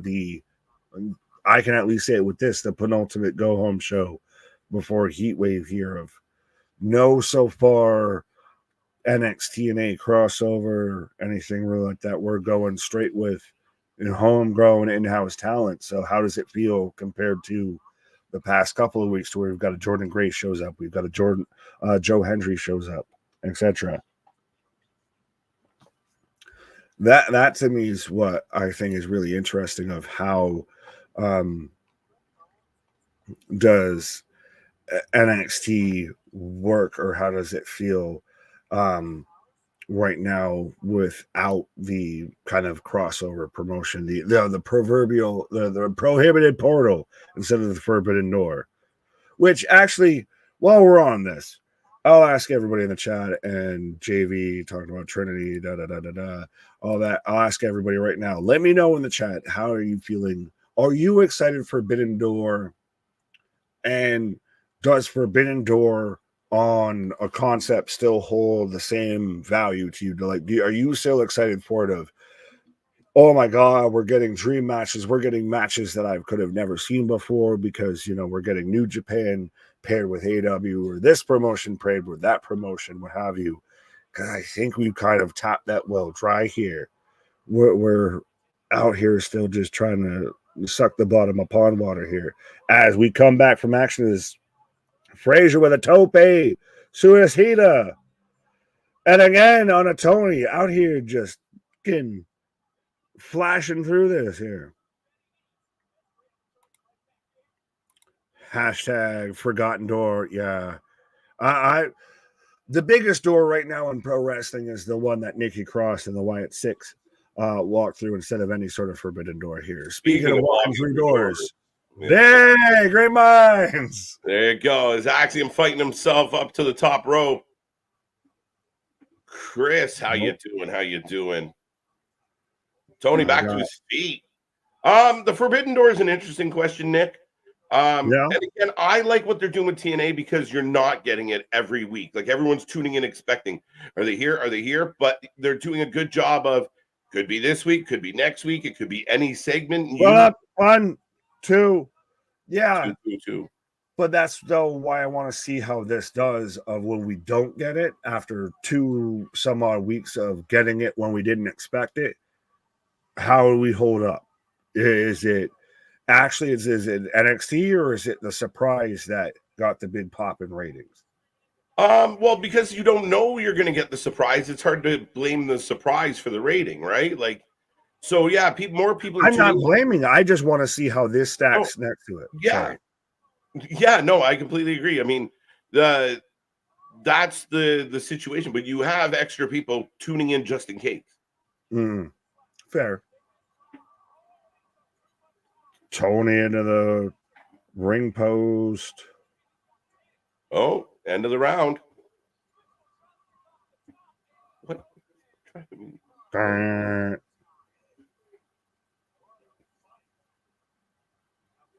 So we're end of the third round. So we're going into the fourth. We're going into overtime. I feel.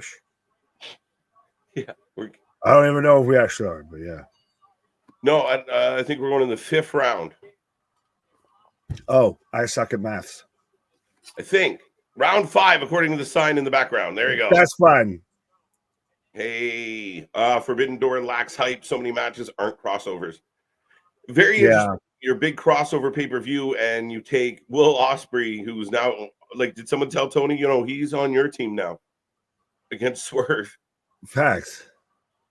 No, he's on our company.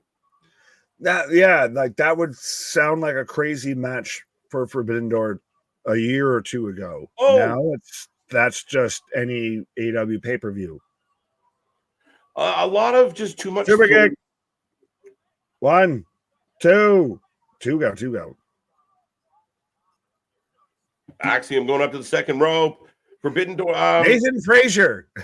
I keep calling him Axiom. Holy shit. Not Man and Robin. Right. And just instantly transitions into a big ass spine buster. 1, 2 go. Yeah, too much just thrown together. And again, some of the matches, dude, is anyone out there like, I can't wait for Moxley Naito? Like, yeah, actually, that one I can. I'm excited for that one. You probably picked a bad match with that one. Tetsuya Naito versus Jon Moxley. I can tell you what's going to happen already. I can see it. I understand that. I want to see it. It's going to be the same shit we've seen with Suzuki. Same shit we saw with. I'm more excited for that one than I am with MJF versus fucking Hichichero. MJF Hichichero. Why is that happening? I mean, you could have sold us on, MJF versus Rouge on the fact of, well, close enough. But no. What else are we getting? I mean, Mina and Tony Storm. Yeah, I've kind of tuned that out. They're getting the chesticles for the breasticles. Yeah, like I think that match is going to be a farce. Are we? Well, no, because we already got Mercedes versus Stephanie Vacker, so we're not even getting that yet. Does that excite? No, is that a Forbidden Door? Or did we already get that? Yeah, no, we're Forbidden Door in that one. So okay, like, everyone out there, like, is that match like? Oh, I can't wait for Mercedes versus Vakur. Honestly, though, when's anyone said I can't wait for a Mercedes match, regardless of who she's against?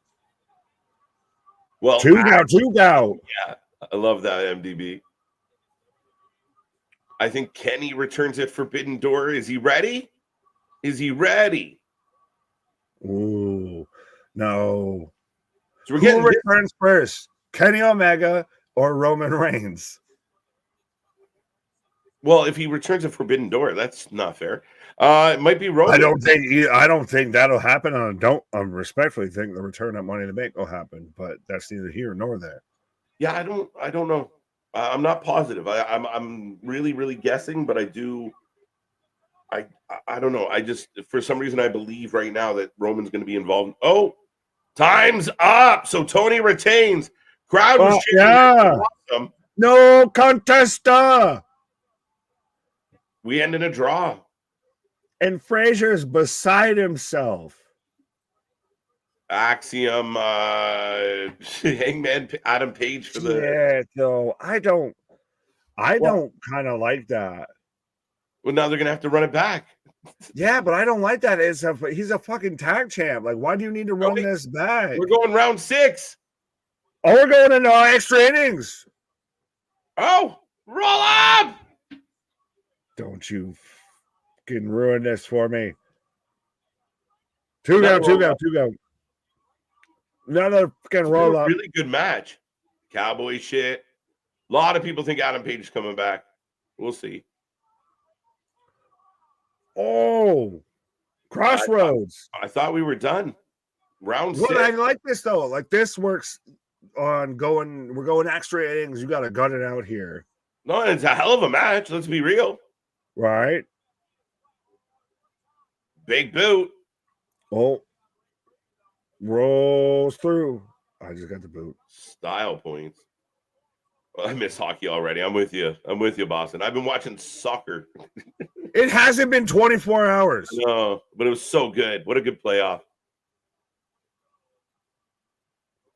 Belly to belly from the top.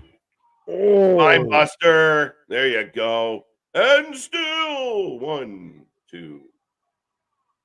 Over. Forget about it. Just got there. No. That's fine, because I'm going to go forget about it here for a minute. Forget about it. Let's go.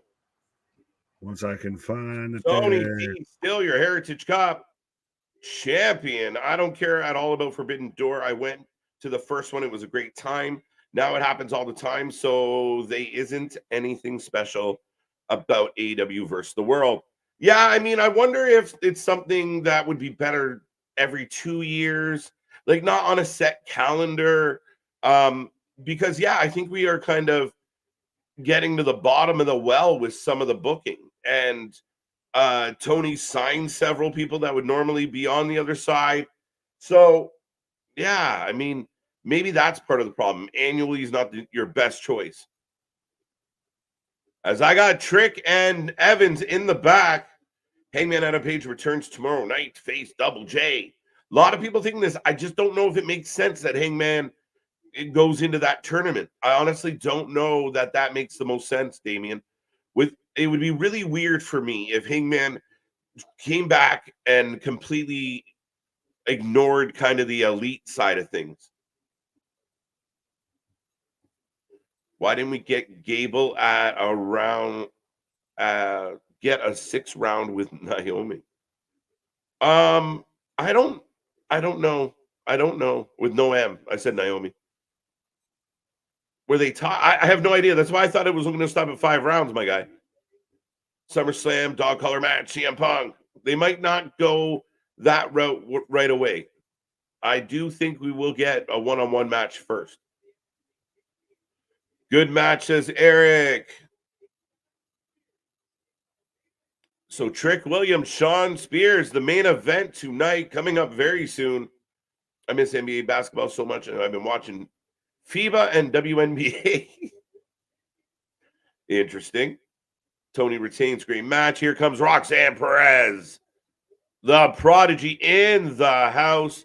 Your NXT Women's Champion, folks. Get in that chat. Don't forget, we are back tomorrow for Dynamite. We're here for Thursday, the Forbidden Door preview show. Friday, we got a SmackDown from MSG. What will happen? And then we get Forbidden Door. It's going to be a big one. It's going to be a fun one here on the channel, leading all the way to Money in the Bank and Heat Wave next weekend. Lots coming up. Lots coming your way. Be a friend. Tell a friend. Let's get the numbers up. They are on fire right now, and we're watching this channel grow by the second. We appreciate every moment of it. Happy to hit 5K. Now we're grinding towards 6K and beyond. So, yeah, thank you. There's 3 Forbidden Door shows a week, right? That's a valid point, Scott.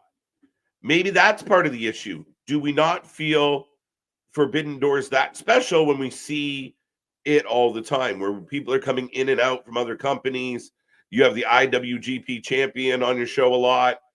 That's a very valid point. Screw it, Double J all the way. I don't see it, Rocco. Which again would beg, like you got that really wicked promo for him to lose in the first round. I mean, interesting. I think it made a lot of people almost root for Double J. Gable lost to Noam Dar earlier this year via a tie, right? I don't know. You're not wrong at all. What's up, KJ Clay? How you doing? How you doing? Ready for Money in the Bank? It's gonna be a fun one. It's gonna be a fun one. TK killed his own gimmick of the Forbidden Door pay-per-view by having dudes walk through the door. Yeah, it's a revolving door. It's not forbidden. It is an open expressway. We know how to get there. And traffic flowing in both directions consistently. So what is so again, all right, we might not usually get Stephanie Vacour or Naito. Okay, great. But again, how much does it really mean? Are you that excited about it? If you were bringing them in on some type of angle and trying to build something that matters, but just a series, it almost doesn't seem worth the money. I hate to say it. What if Ricky Starks returns tomorrow? I'd be shocked. That's what. Roxanne versus Carmen. There you go. There you go. Who do you got? Who do you got? I don't think I can do another hour of NXT. You can do it. Don't give up, Boston. Got RP for the win. KJ, who breaks Jeff Jarrett's heart? Whew, Adam. See, the Adam Page thing doesn't make sense to me. Part of me was nervous it was going to be Jericho. Oh, come on. Be a chicken shit. Let's go. What's up, Emo Kitty? We them boys. It's not Dynamite, it's Sparkler. Yeah, we've seen that play out in real life, actually. AEW have great matches. Not always, Adam. That's always the go-to, though. But none of the storylines add up. They do have great matches, but my issue with the matches, when you're a go-to defense for AEW is that, oh, well, we might not have good storylines, but we have phenomenal matches. But we've seen a lot of bad matches. And that's my problem is I think there's a huge drop-off in AEW. You get like outstanding 5-star Meltzer sploosh fest, or you get like a really bad match. I mean, when we got to put up with like, I don't know did you guys see the Jericho match on Collision? It was fucking awful. So when you tune in and you say to somebody, oh, this is where the best wrestling happens, and then you see matches like that, or even Jericho Hook from the pay-per-view, or any of the other nonsense, some of the shit we've had with the ladies, anybody that tunes in at that time is going, these aren't the best matches. So if you're going to say fuck storylines, just give matches, then you got to live up to that. AOL greater than you've got mail. Rocks for the win. So we are coming back out of commercial, talking about Indianapolis and their 3 shows, including the Royal Rumble in 2025. TK claimed it as a virgin yearly, but we know. We still have Tavion Heights versus Damon Kemp still to come. Ooh. If that doesn't talk Boston in the back to watching, I don't know what will. Stephanie Vacour is about to get jobbed out by Mercedes. Yes. And I like Stephanie, no offense. But again, if you're trying to sell pay-per-views, sell tickets to an event, there's not a lot of general public name value to that match. There's just not. As I got Carmen in the ring. Carmen ready to go. Toronto girl. National karate champion. Going to take on Roxanne Perez. Nah, it's been yeeted off my screen. Here comes Lola. Oh, Lola. Forbidden Door is a horror movie too. There you go. There you go.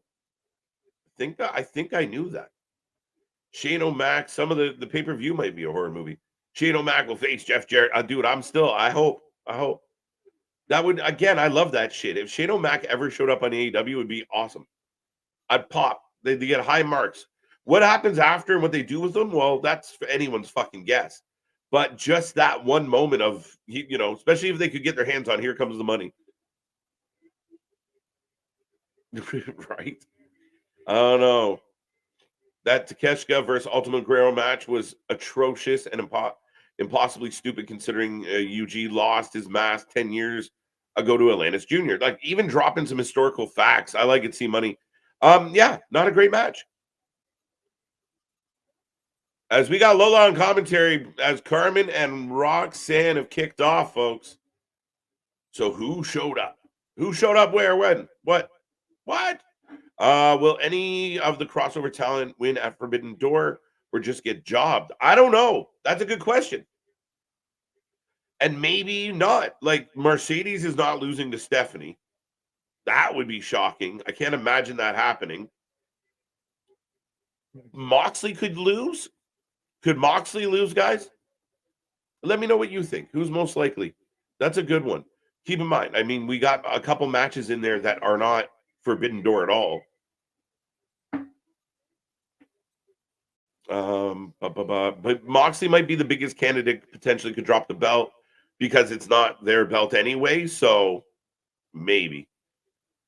If there's no storylines that make AEW a glorified house show, it can feel like that. And again, on the nights where it's really scrambling and really silly, that's where they lose their momentum. But AB going for Carmen, let's go. Sword Lady in the house. I'm looking forward to Jay White versus Ray Phoenix. Should be a good match. Two guys I'm a big fan of, Damien. I turned it back on because I was having. Yeah, you turned it back on because you heard me say Lola. Let's be real. Let's be real. Oh no, back off again. What's wrong with the katana? No, I don't like them. You know I don't like the props. I really don't like the props being used. Might as well be 450. Looking good. Shane O'Mac and the Elite segment would cook. Yeah, it'd be fucking something else. I don't know how good it would be, but the pop would be worth it. Do you think Hulk Hogan will go to AEW someday? Knowing Hulk, if the money was right and he had creative control, but let's be real. If Hulk Hogan showed up on AEW, just pack up and go call it a career, Tony. Jordan Grace could show up. When? Here tonight? She could. Stay tuned. Mox is still around. I almost didn't notice. It's the IWGP champion, my guy. Good Lord. Down, boy. Mox will lose his Divas looking title. Yeah, good. I'm kind of with you on that one, Scott. Probably. I'm going to need Jada Parker. Hey. I got to read these before I click on them sometimes. Trying to get me in trouble here, Chris. With Natalya not in Money in the Bank and Heat Wave in Canada, could Natalya be booked for NXT? That she could. She might be booked for TNA. Roxanne gets the knees up on Carmen. There you go, because the wrestling might suck, but we never do. I like it. I like it, Boston. We'll keep you posted on all the wonderfulness that is NXT. And Pop Rocks for the W. Then again, not watching during this particular part of the show, my guy. Joe Hendry will show up again and attack Trick. Yeah, I think we are getting Joe Hendry again. I like what they've done. They've left it wide open. Any show, anytime, any place. I like it. I like it. I like it. And that's what I think wrestling fans got to remember. Like, remember, they tune in every week. And if you don't get it every week, well, that's how it's supposed to be. That's how you get a surprise. Do you consider Tony versus Mina a Forbidden Door match? Technically, is it? Back fist. Lola knocks out Roxanne. Let's go, Lola.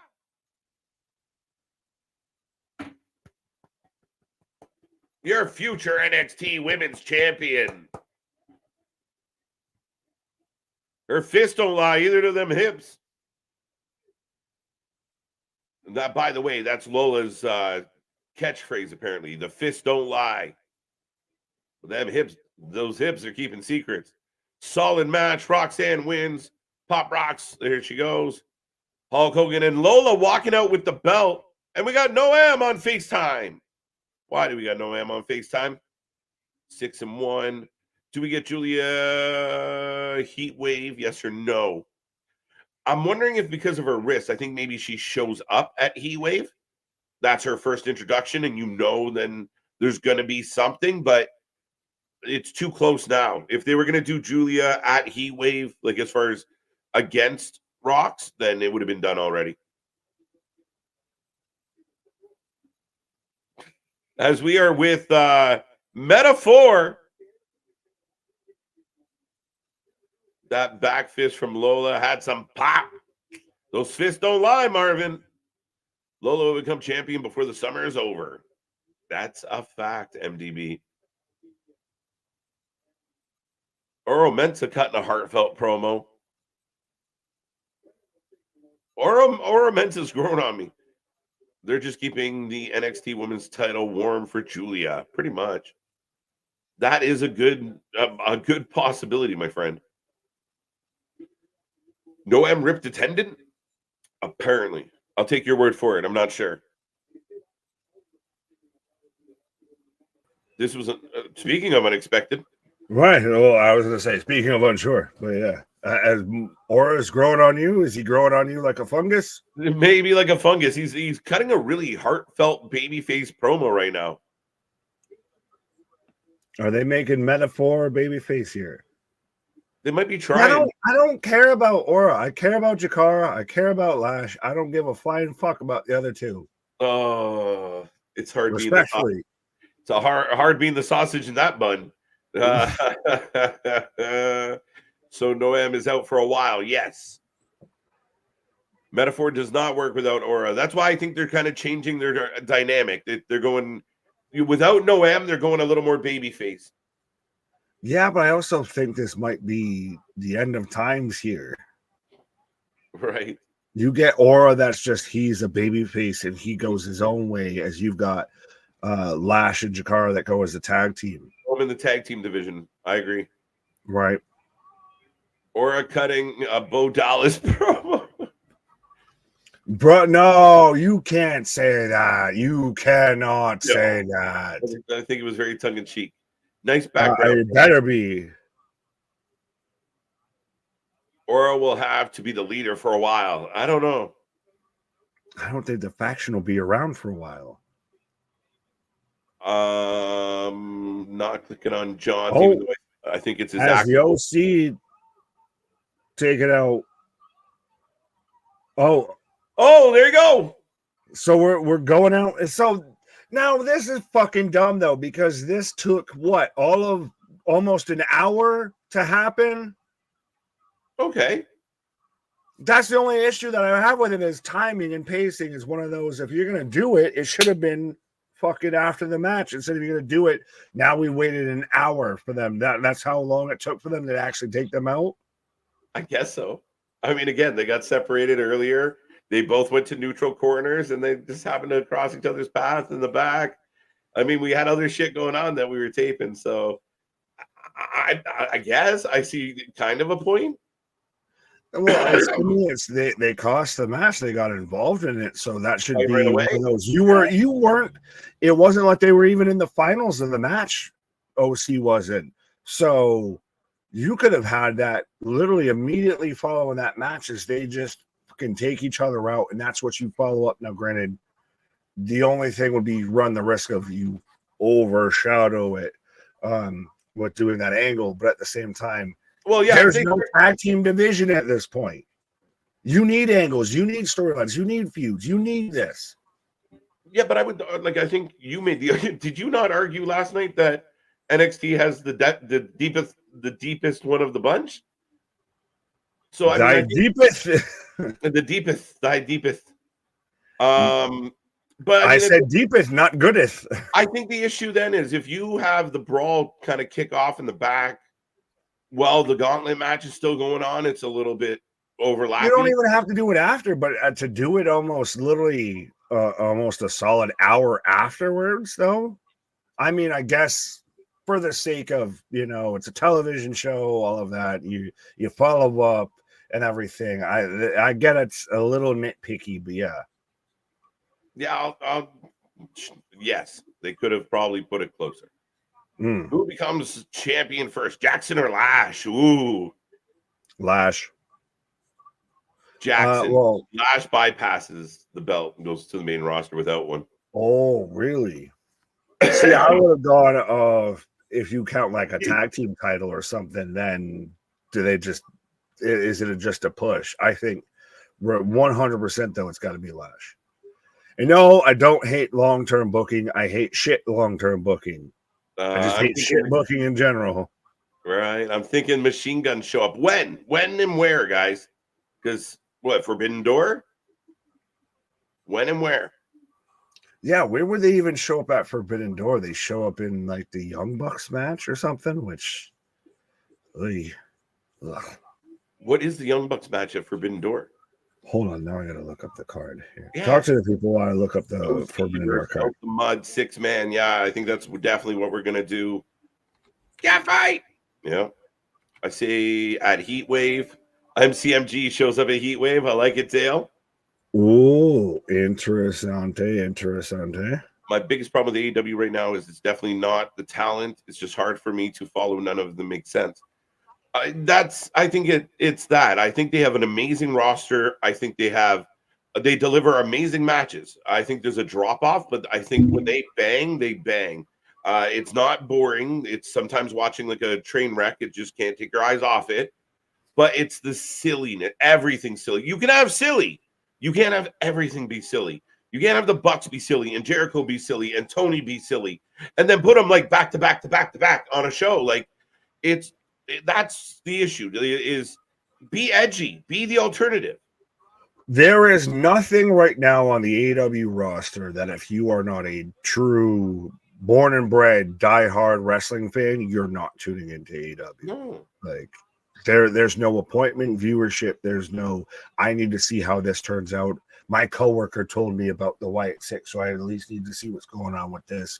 Or I watched that Pat McAfee show, and he was talking about the wrestling, so maybe I should see what's going on over there. There's none of that.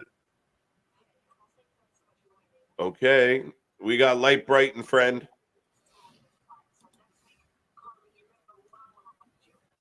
Carly versus Wendy Chu. So Light Bright again. Looking more and more, though, still like she's a Hot Topic manager. I'll agree with you on that. Lola demanding a title match. Let's go. Bro, them tan lines are insane that they're just showing there. You can see this is tan, that's not tan, but that's covered up. And Swole Xavier Woods is in the ring. No. Yeah, Tavion Heights. Some way Jose. Some way Jose might be the best shit. Geekbox, thank you for the super chat. Yo, hope you're both doing good. 9 hours of editing and done. We have the time to chill with my favorite live duo for a bit and unwind. Man, hard at work. Go check out Geekbox and all his hard work as he puts streamers like us up and out. We appreciate it, sir. In 9 hours. That's a long ass day. Man did a 2.5 hour, almost 3 hour reaction compilation of everybody with the Howdy Six showing up here. Oh, new ring gear for Damon Kemp, or at least a new vest. He looks like futuristic D'Lo Brown. Yeah. He needs to shake his head. Well, I was gonna say I apologize for interrupting the super chat. I was saying we've got just the evolved form of Damon Kemp taking on Damon Kemp right now. The OC versus OTM happens. Does OC take another loss? Probably. You got to understand the veterans' roles here, guys. And they don't care. They're out there to put people over at this point. Yeah, they're not thinking, because they know if they get brought back up to the main roster and they win a couple matches, people forget. And again, I think the modern wrestling fans are just uber focused on the win-loss record. I mean, it's more than that. Well, again, they were trained from a certain 3-letter promotion to focus on that in the rankings and, wins and losses. Right. Think are heating up Jade Parker, MH, Jim Mitchum. Those are words. There we go. I liked. Everybody hit the like button. If you're watching right now, hit that like button. Right. What? Do it. Listen to me. Gotta love the tan lines.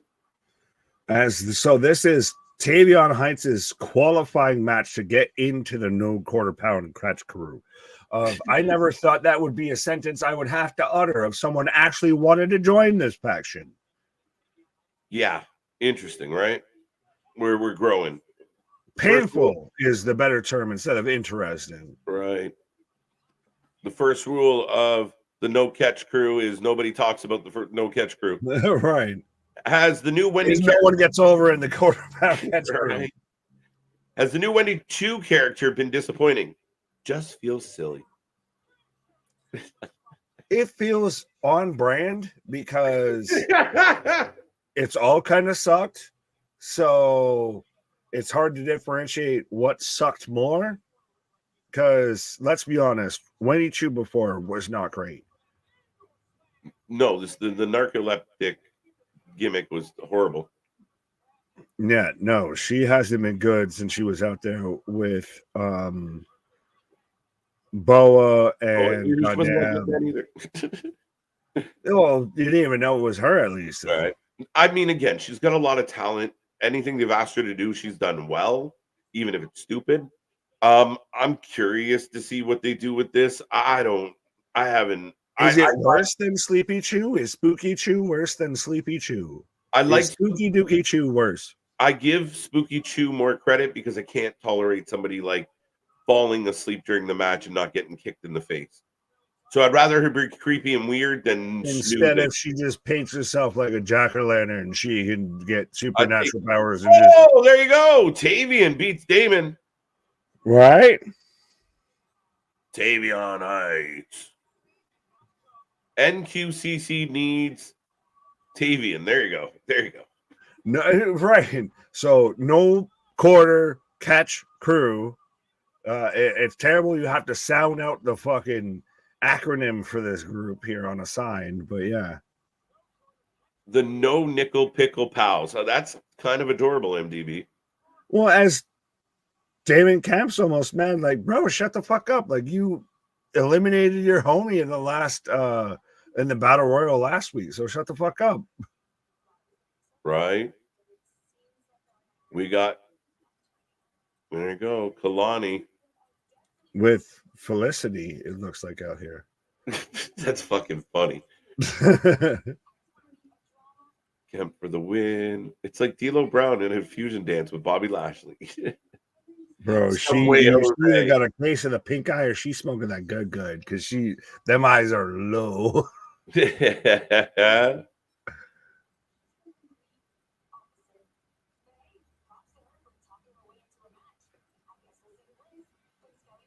Why is Cardi B on TV? Who are you? Hey, I like this though. Jada Parker just fuck that shit. Just takes over. We talked about this on Raw. She's really good. She's really, really good. She's one of the best ones to hit the ground running with this. But we talked about this on even like here we go.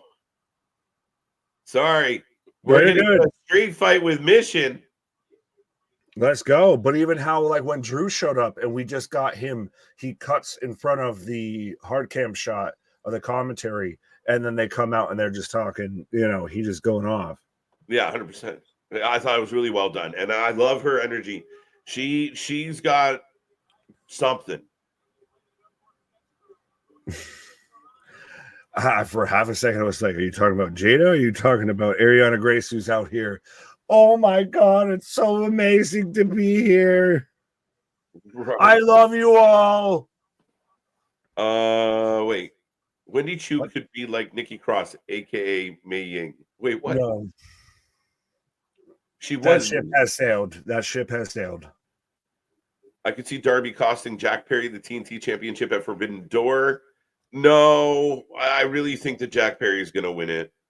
This has all been kind of predictable, so I just got a feeling they're all going to have belts. They all need belts. Doesn't set them on fire again? Why not? Fuck it. Everybody burns. Right. Here comes, Santino's daughter. Right. Arianna Grace for the win. Got sold for the win. So yes, the winner of this match coming up of Arianna Grace versus Sol Ruca is the number one contender for Kalani Jordan at Heatwave for the new NXT Women's North American Championship. Yeah, I'm thinking it's going to be Grace, oddly enough. Well, you got to go heel versus baby face. Right?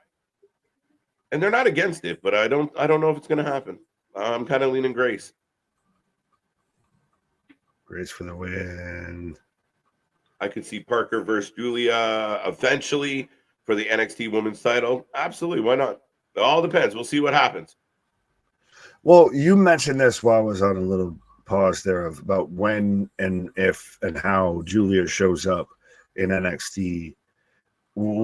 I kind of thought that they were going to be setting up for her versus Roxanne at Heatwave, and we're kind of reached that point of no return here. So if you were going to set it up, you needed to have done it like last week at best. Yep. So she may show up and say cost or get involved after the match with Roxanne. But yeah, I don't think she's not going to be on the card as far as in a match, but I can see her getting involved in at least Roxanne's match.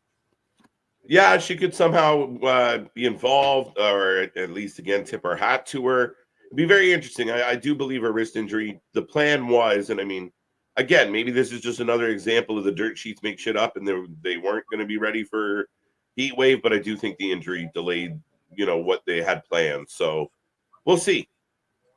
Well, is it also interesting that she's been really kind of almost more committed to Rossi and Marigold and everything like that a little bit versus if she's actually signed to WWE and going to be over on NXT? It seems like there's that kind of that power struggle still of like, she's not going to be involved over here, but she's kind of WWE, but she's mostly going to be still wrestling in Japan. It kind of halfway feels like. No, I don't think so. I think this was their transition. So there was a deal, especially with Rossi trying to get Marigold off the ground. It was they agreed to, have a transition, take your time, trying to have a good relationship with Rossi, I suppose. But I think that allowed for, unfortunately she got injured in the process. But when she comes in, she comes in. Like, as far as I understand, she has signed an NXT contract. So it won't be mostly one way or the other. Fair enough.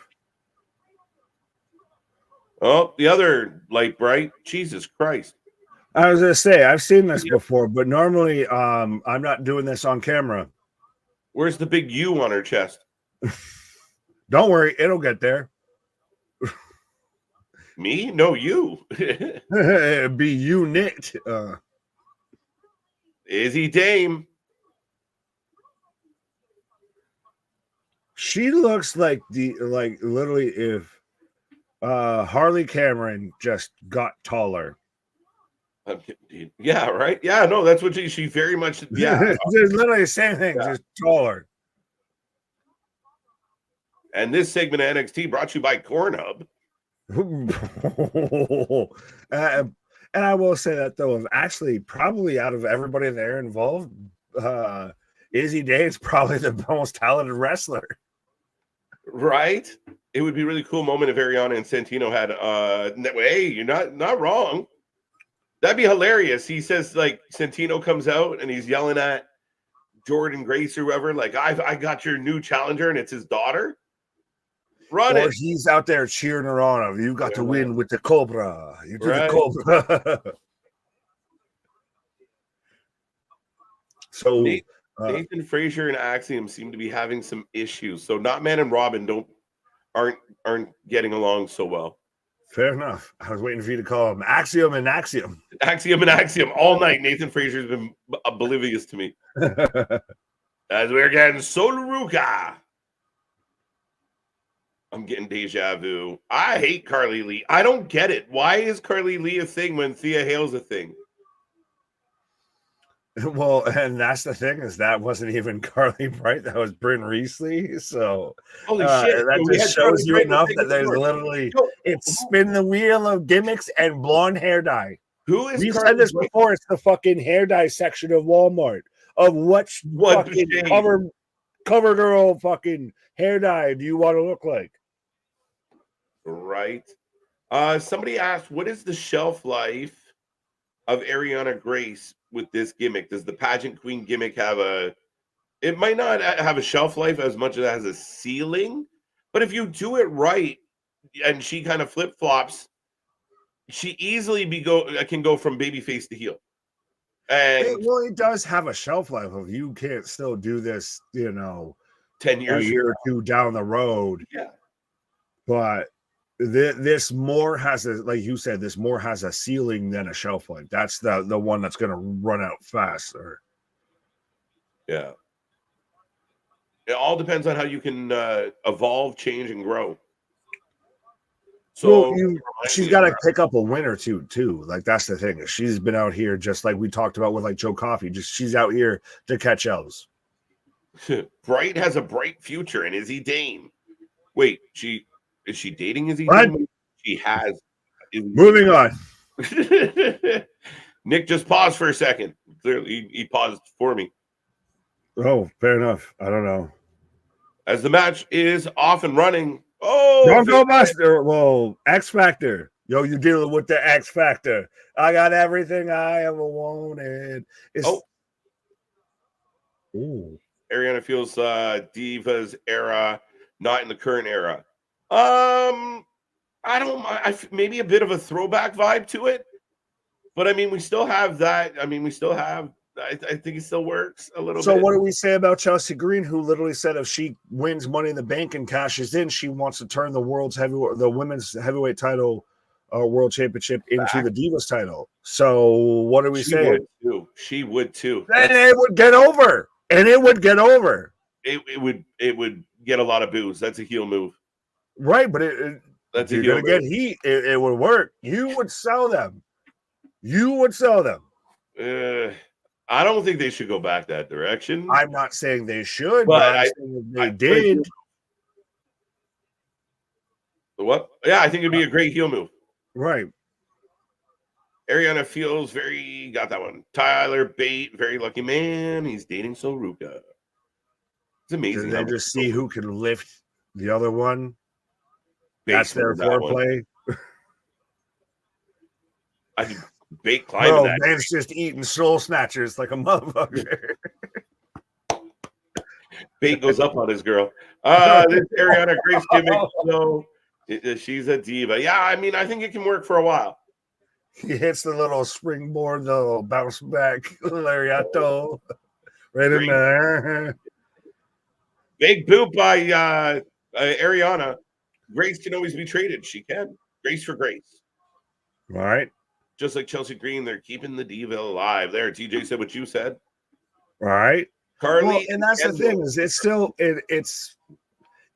an avenue. It's still a thing. It's still part of it. I know that you can want to run and hide from it, but it still works. And she's worked really well. Like we thought she was initially kind of dead in the water was Arianna Grace, and she's out here become one of the best things on NXT.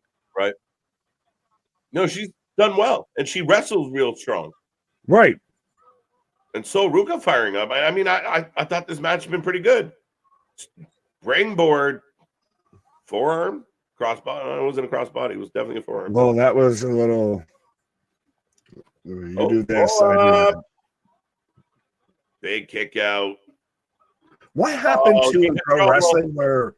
Sorry, real quick. What happened in pro wrestling of like I'm going to do this spot in this match, like in the last match, so the other 3 matches earlier don't do the same spot because I feel like that's gone out the fucking window. We had a bit of a botch spot. They reset though, real nice. And that's the risk with her finisher. But they recovered well.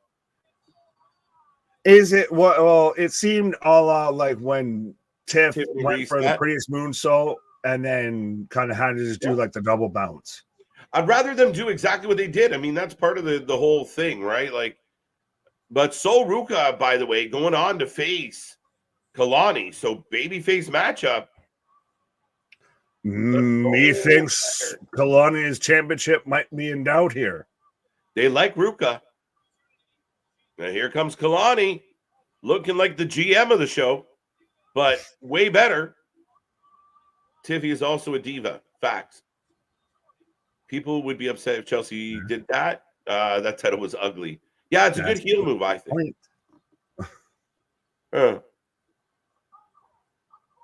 Of course, a horse. A horse, of course. And Ava's out here looking like she says nay. So we're getting heel on heel and babyface on babyface for the titles. Yeah, but again, change your fucking outfit, though. I'll at least give you that. Now you sound like me. Right, I'll at least give you that. I'm like, you've had 2 hours to put on something else instead of looking like you run a Hot Topic. This is so fun for you, Ava. Like, I just don't know why she can't have like a professional vibe. Nah, not the first time, Easy Big. Most women are divas or wannabes. Hey, Paul, be nice. That's not true. We love you, ladies. Bait goes up. Yeah, hashtag bait goes up.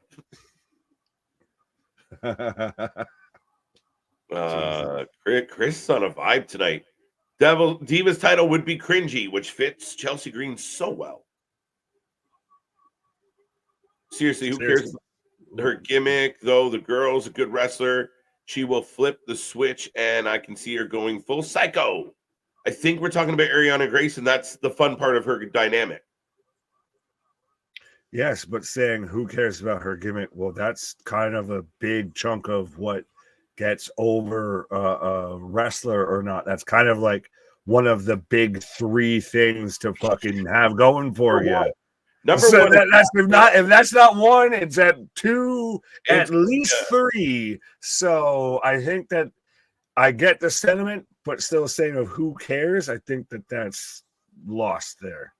A little bit doesn't work for me, brother. Like I said, I get the sentiment of she could fully go that whole snap, but then does that not again sound like Chelsea Green when she was in TNA in a bridesmaid's or a wedding gown with fucking lipstick smeared all over her face?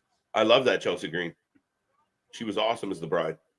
That's the one that Matthew Cardona married. That's right. She's like, I'll make good use out of this wedding dress. Give it that whole hot tour. Jesus. Gimmicks matter. I mean, again, you talk to people like Shawn Michaels, and they'll tell you it's numero uno. Well, it is. It's what gets people in the door. We've talked about this, and I hate to steal people's lines or whatever, but I've never seen tickets sold on a 5-star match because you know how when you tell it's a 5-star match after the fact, you know what gets people in the fucking gate? Gimmicks, storylines, characters, the personalities is what gets fucking asses in seats. And the biggest matches ever, like for the most part, came with a story. Those are why they're the classic matches. When you tap on someone's shoulder and they start listing and they go down the same road, but they all had a story to it. They had a passion to it. They had a fight to it. And that's what makes no different than the sports we love. When there's an angle, where there's a story, when there's a history, former coach, former quarterback, former captain. Anyone give a shit about Darth Vader versus Luke Skywalker without the fucking story? That's a good one. Right? Yeah, if he Thanos versus Iron Man. No one gives a shit if he ain't got no fucking story attached to it. Dream match. Right. Dream match. Well, dream on. And that's not to completely disparage of amazing matches like Danielson, Ospreay, or anything like that. But that's not what gets the initial buys. That's not what gets people in the door. That's what gets people to tune in after the fact of, hey, you should check this out. You get the word of mouth and everything. Right. In the arena, in the seats, you get it because of characters, you get it because of story, you get it because of attraction. Same thing with ratings. We talked about it. You get it's appointment booking, it's appointment viewing, all of that. Yeah, no, I mean, again, I think that it's valid, and people don't understand. Like, people buy the T-shirts and the merch of the people that they're into. It's no different than anything else. But No, wrestling fans are the fuckers that would buy some shit just because, well, just out of spite, just to hate view, hate purchase. That's right. how I'll show it. I'll stick it him. I'll spend my hard-earned money on his merch just to stick it. Well, yeah, considering how hated Punk is, his t-shirt sales haven't hurt too much. Right. I really thought they were going to give Arianna with it being in her hometown, but no, let's go with someone who just had the opportunity and lost. Yeah, I think sometimes wrestling fans are too sentimental. Just the hometown thing doesn't really pull sway to what they're trying to accomplish. And if she was there, was she going to win? No. Exactly. Who do you believe more that has a chance to actually win? Ruca or Arianna Grace? And I know I picked Arianna in this match. Yeah, I would. I think Sol would have a more likely, just the way the booking goes. But we'll see. Right. We got them. Uh-oh. Bro, she looks like a dog with a fucking muzzle on or something. Like, it's just so off-putting. The Mean Girls. Hey, I'll dig Fallon and I'll dig Jasmine. I dig them all. Jacy out here literally looking like Rufus the dog. The mask comes off, my guy. I understand that, but I'm still this shit's looking gruesome right beforehand. She's giving me some some eyes wide shut vibes right now. That's all. We're good. Bro, she's fucking dual masking it out here. She's out there fucking like, you pull off the mask of Lucha and it turns out they have another mask underneath. Oh, fuck. You don't look at the mantle when you poke the fire, my friend. Diva title could possibly work like an IC or a North American on the main roster. No.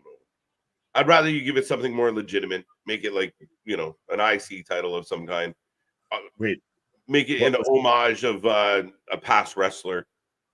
Oh, what was the question, though, as we're getting the scribbles of Sean Spears, which don't seem as impressive now that we've gotten Howdy. They're just kind of there. Like, him, Cross, any spooky gimmick shit now is kind of his secondary. It just kind of meh. Man, everyone has such generic fucking elevator music. It is Muzak at its finest. It is literally, you can watch this on mute and we got you covered on everything because trust me, you ain't missing no cool songs, no cool promos, none of that shit. No, but we talk a lot doing this, obviously, and so I've been like going out of my way to let me hear this entrance. They are all generic as fuck. Generic as fuck. As we got Ethan Page at ringside at commentary. It's 100% and all sounds like some shit that you'd either hear like at a Target or you're hearing it as like if you were playing 2K24, it's like generic entrance number 7. Right. Here comes Trick with the walkout. Whoop that trick. Whoop that trick. We say shit wrong all the time, my guy. We'll work through it. Don't worry, you're good. Yeah, you're good. The women's television title. Something in that vibe, right? JC Jane is the new Dark Man. It's dark woman. Dark wing duck. Yeah. Everyone can't. Yeah, I know. Like every time, every week, they're like, it's so and so. They got to win something. No, bullshit. Get the fuck out of here. This is you just still about Drew not winning his hometown. 2 people didn't win in their hometown out of 3. Them still the breaks. Well, and we've talked about it though, and it always gets to be the hometown issue of: are you booking them because they're in their hometown, or are you booking them because they're actually going to win, or be a threat to win? Even you're booking them because it's their hometown, and again, you have to make them a threat. Nivens, they made her a threat. That was a great choice. Drew, well, I mean, you were not the only. Drew was the only one that to me seemed like the most viable option out of the three. Right? Like the Unholy Union, Alba Fire and Isla Dawn seemed like the least likely. And they were the ones that just surprised motherfucker. Right. As we're underway with Trick Williams versus Sean Spears, so let us know who you're taking, folks. whether you're taking the proud Canadian father of two, the chairman of the board, or whoop that Trick Williams. Give me a meat match between Obafemi and Omos. Jesus. In a battle of who owns the letter O. I don't think either of those men are ready to carry the match the way they might need to. No, and I don't think the ring is structurally sound to carry both those men like they might need to. Right. The entrances now are way better than the pre-Attitude Era entrances. Well, yeah, I mean, a lot's changed since 1989. I dare say nay with that. Okay. When it comes crashing down and it hurts inside. You're telling me that's what might be one of the few outliers, but I still think that's they were definitely more distinct then than now. You knew who was coming out. Bro, you don't know who's coming out till you see the fucking Titantron. Well, they get Spears there. I mean, like, it's a cool concept of an entrance, and the music's just so generic. But it's on site. Aura's trying to get over. Hey, we didn't have a Jensen? A Jensen tonight. Well, and so as we're in commercial break, I will ask you this. How do you feel about the Jensen storyline and where it's going and everything? Because some people took umbrage, got knickers in a twist and everything like that because they did it to where it looked like his fiance was asking where he was and everything. Did a whole video on Twitter. He's been out there of most of his stuff's been him drinking whiskey and everything. So they're viewing it. Some people have taken umbrage with it of that. They're dabbling too much of the mental health aspect of it. Oh, fuck off. Stop being triggered by fucking everything. Jesus Christ, people. The fuck are we doing? It's entertainment. That's why all our movies suck. Because people don't know how to fucking put anything in a script because they're afraid to trigger somebody or offend somebody. Fucking hell. This storyline's great. They're using social media. Use his girlfriend. Use his fucking dog. Take a picture of a random dead dog at the side of the road and put it up there. And then trigger all the dog lovers. It's fucking ridiculous. I just asked the question. I am pleased by the response, but I just asked the question. But yeah, no, 100% of it's one of the best things that they've got going, and it's the best thing for Jensen. Think about it. It's very clearly that they haven't released him. Mm-hmm. We would have heard about it. The smart marks that are the ones that are triggered by this would have heard about him actually being released by now. It's the same people running their mouth. Oh, I can't believe they're doing a live storyline where there's harassment like this. Shut the fuck up. Because in any real life, there is no harassment when it comes to live. The closest thing to harassment is, do you wanna? Well, like, shut the the same fuck people up. That say that are the same ones that want reality-based angles and everything 100%. that still are fine when Moxley's out there gigging himself 7 ways to Sunday and everything because we've got blood, guts, and gore, but because it's got a different 3 letters in front of it, they hate it. Well, that's the fucking issue is you can't have, and again, like when you're, fucking virtue signaling or whatever the fuck, and you can't help but we watch a lot of you people. What do you mean? You people. Yeah, I'm in shit now. I'm canceled now. Fuck. Right. But you see them like, oh yeah, they set a guy on fire. Oh, I can't believe she asked him to unzip her coat. The fuck are we talking about, people? Give me a fucking break. Realistically, what are we doing here? Everyone, oh, this is boring. This is lame. The minute they do anything controversial, like imagine, like grow up. Everyone needs to grow the fuck up. How do these people survive? These are the offspring and the children of the Attitude Era. How did we get to here? We're ruining all the fun for the rest of us. We're trying to enjoy ourselves. That's what we are. We're the Festivus for the rest of us. Right. We want to see good movies. We want to hear good songs. We want to fucking be able to listen to a comedian without being like, oh shit. Well, we've talked about it even of how with Netflix, with Monday Night Raw's going to Netflix, if they're going to go to adult content. We grew up to where wrestling was an adult show that kids happen to watch instead of it's a kid's show that adults get shamed for watching. Trick Williams firing up. I think he's kind of harnessing his inner Booker T here. No, man, it drives me nuts. Like, you're fucking, old man on porch right now. But, like, that's why we can't have any fun. You guys, people don't realize you're killing all the fun. You're taking all the fun out of life. All of it. All of it. Fucking nonsense. Well, I'm going to roll through the opinions here. Oh, trust me, we could go on a whole. This might be a members only stream here. It's so fucking irritating. Like, Jensen's doing a great job, and for all the people out there, wrestling's fake and silly. All right, we're gonna do something real. Oh, I'm offended. It was too close to something I went through when I was 6. You're looking for people like that. Honestly, you're looking for a reason to be offended, and respectfully, as I'll say this as part of the group that a lot of people are offended for on the behalf of that and everything, stop being this fucking Caucasian ass shit of being offended for people that you're not part of that group. Stop being offended for people on their behalf. We're not stupid. We're not fucking, ignorant or anything like that.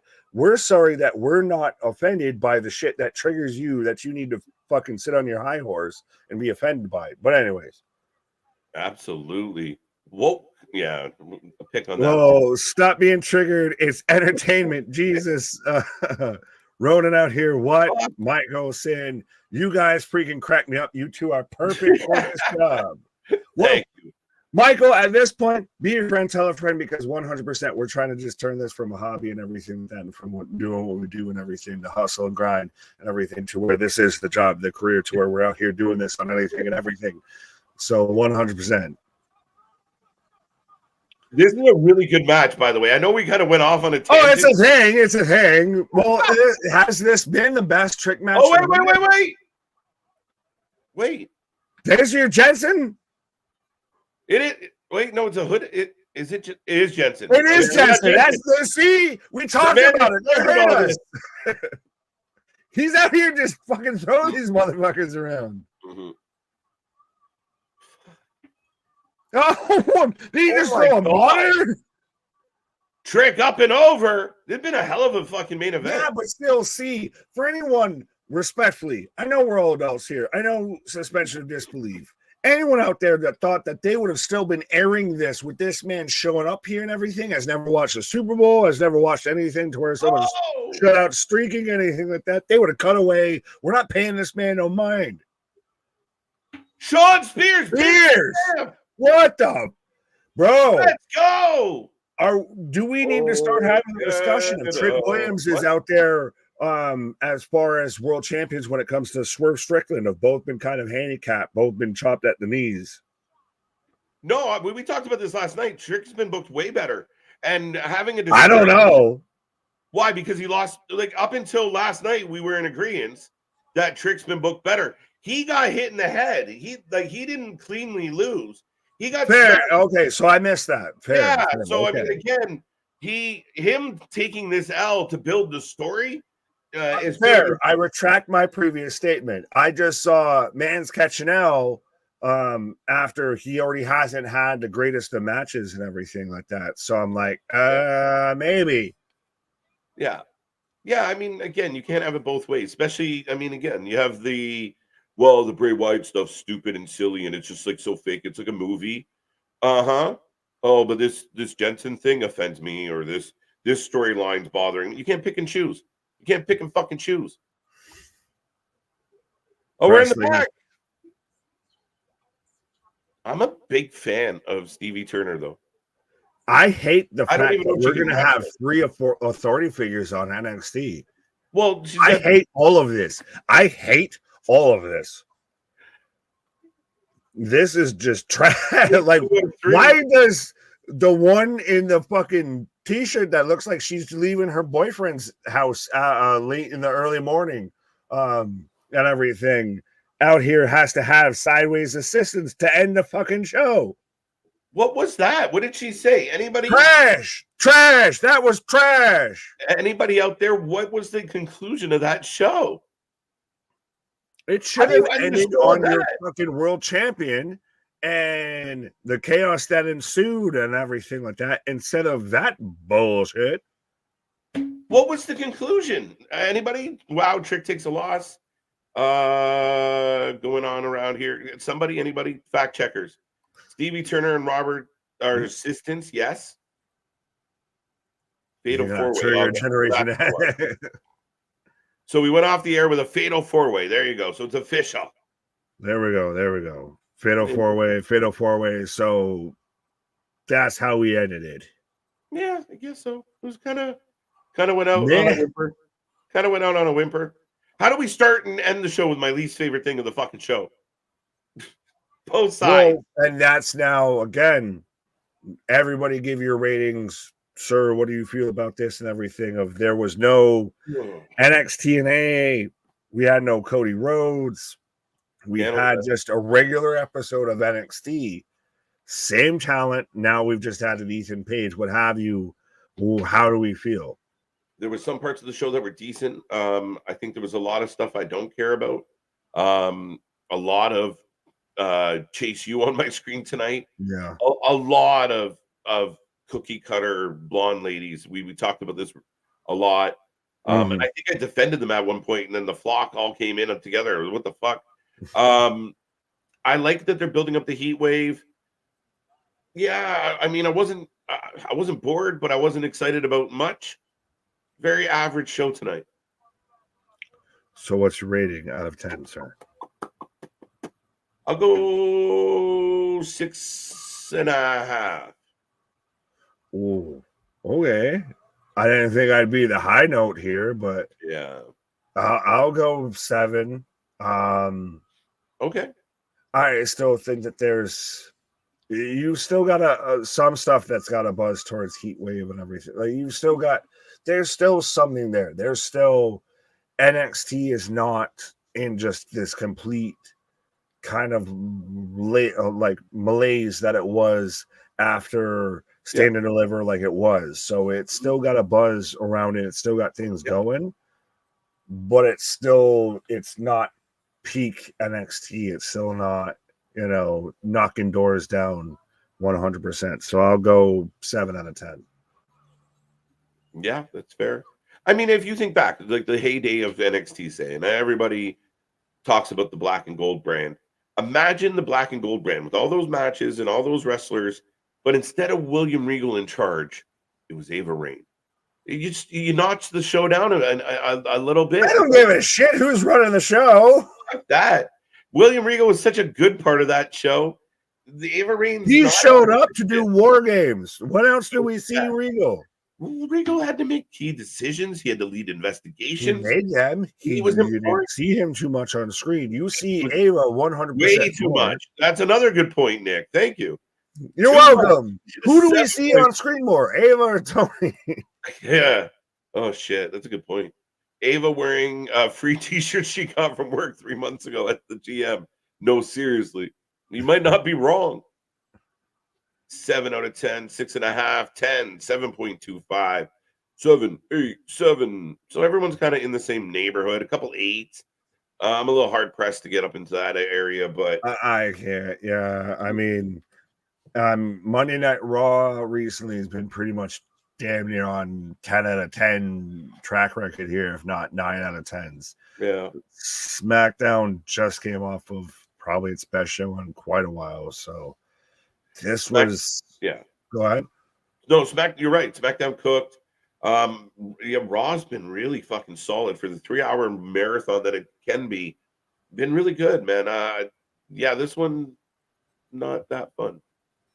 Well, and again, it's not bad, but it's you're walking amongst titans, and it's still one of those of the week before and the week prior and everything like that. It was 8, 8.5, 9 out of 10s. We had Jordan Graces, we had Joe Hendry showed up. Of now, this is still going on just NXT.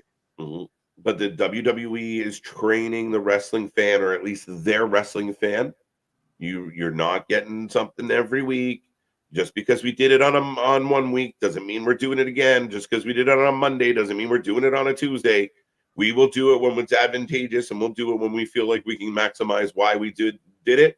If you're showing up just for the surprise pops, well, sorry, you're gonna have to watch some Well, wrestling. yeah, we talked about it even with like Raw and across the board here of they're retraining the audience of you're paying attention because you need to know all of the details, or you're going to kind of want to know all of the details because it's either going to pay off or it's not going to pay off. So you can be the fucking nerd that's sitting there. Well, they actually set up for this. The July 1st episode of Monday Night Raw is actually when they first started teasing about this and everything. Yeah. No, 100%. So Trick Spears, Javon, and Paige is the Fatal 4-Way. Yes. 7 out of 10. Wrestling for Life always a 10. The wrestling might suck. We never do, Michael. We appreciate you being a part of the fun. We appreciate you joining us. No Nick Wayne's mom, 0 to 10. All right. I think there was a lot of other reasons to give marks. Nick Wayne's mom has got it going on. What did you people? What do you mean you people give Raw yesterday? Yeah. I think we just talked about it. Yeah, I think I gave Raw, what did I give it, a 7, 7.5? Oh, really? 7? I think I gave it a 7. You gave it a 7. Yeah, 7, 7.5. 7.5, I think. Someone remind me. Last time JV looked it up for me. Who's the 4? We just said that. 7.5. I'll go 8.5 on Raw. Like I could be talked into a 9. I'd be hard pressed to get down to a 7. What? I can't remember. I think I said. Well, yeah, because now, granted, I don't want it to be just that the Howdy, the VHS that was the show, because that was phenomenal, but there was a lot of good stuff around that as well. So, I could go 8.5, 9. Lowest I'd go would be an 8. I can't reach out a 7. Yeah, I can't remember. I think I did 7.5, but I could be completely wrong. 7 out of 10 tonight for NXT. For me, it was a good show, but the Jensen story could be better. How could it be better? I mean, I'm really curious, Rashad. And I'm not saying you're wrong. I kind of like how they're slow, like what they're doing with this. If people could just not get triggered by it and just kind of toughen the fuck up a little. It's a fucking story. Like, we've always gone back and forth with this it's a little bit of wrestling runs that razor's edge of its reality, but it's also still a storyline. It's still however you want to look at it and everything. It's sometimes everything to all people. They're gonna run kayfabe. You don't get mad at a TV show or a movie when they do a kind of dark angle or anything like that, or they do some stuff that kind of touches home or what have you. But so why when it happens in wrestling, if it's still done, well in storyline and everything like that, what's there to really be super upset about? I feel right. I mean, again, it's all in the eye of the beholder. But yes, that is the group. Thank you. Shayna is booked for Bloodsport. Yes, I saw that a couple times. But Shayna going back to Bloodsport, as she should. That's awesome. Really messed up. Makes me want to puke. Is there a Muffy on the roster? Not yet, Tony. But don't puke.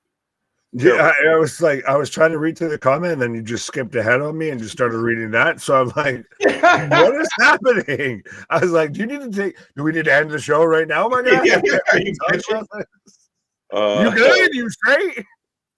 Right. Was the craziest spot of the year Darby Allin setting Jack Perry on fire? How do you? Yeah, I mean, craziest spot. Yeah, we can say this now. Early, middle of the year, Wrestling for Life, Golden KJs.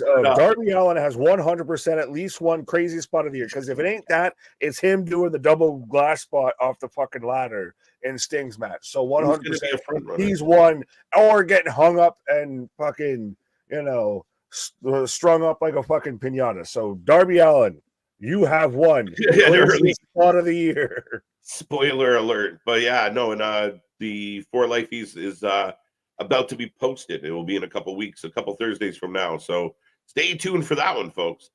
KJ, 7.5. I return for your Raw rating last night. So I gave it a 7.5 last night. That seems fair. I can't get you. I can't reach you there. I'm at minimum a whole point ahead of you.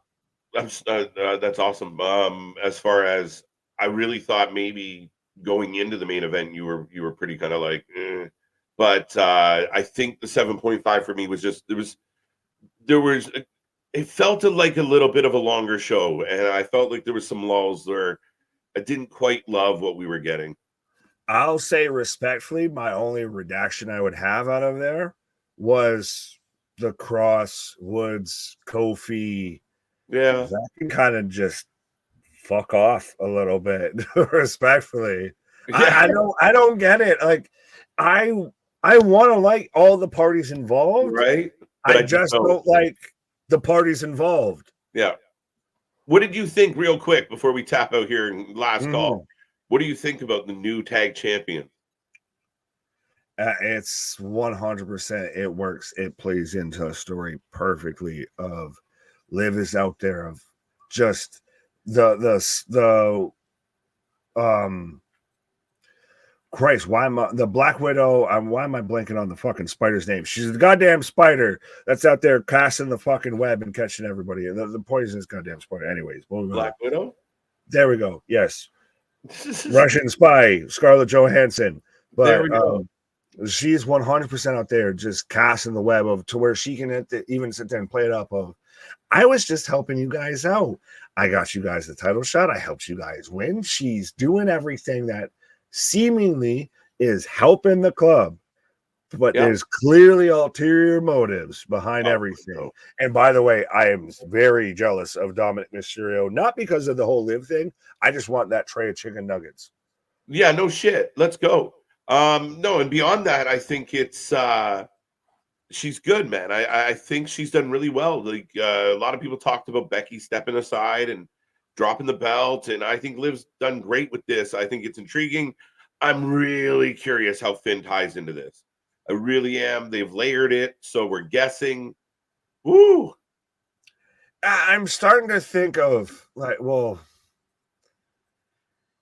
is he involved in some way? Because he's got to have a bit of the heel turn here a little bit, but it's still interesting because he's been cock block Balor.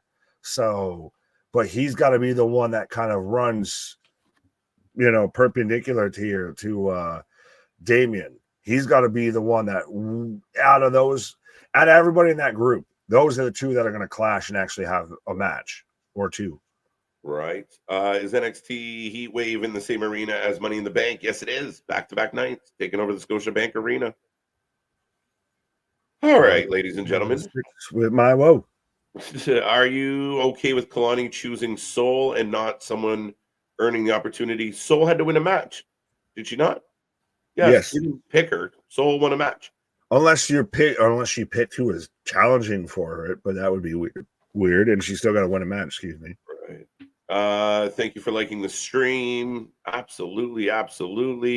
Last year, I would say Sean was better booker than Triple H.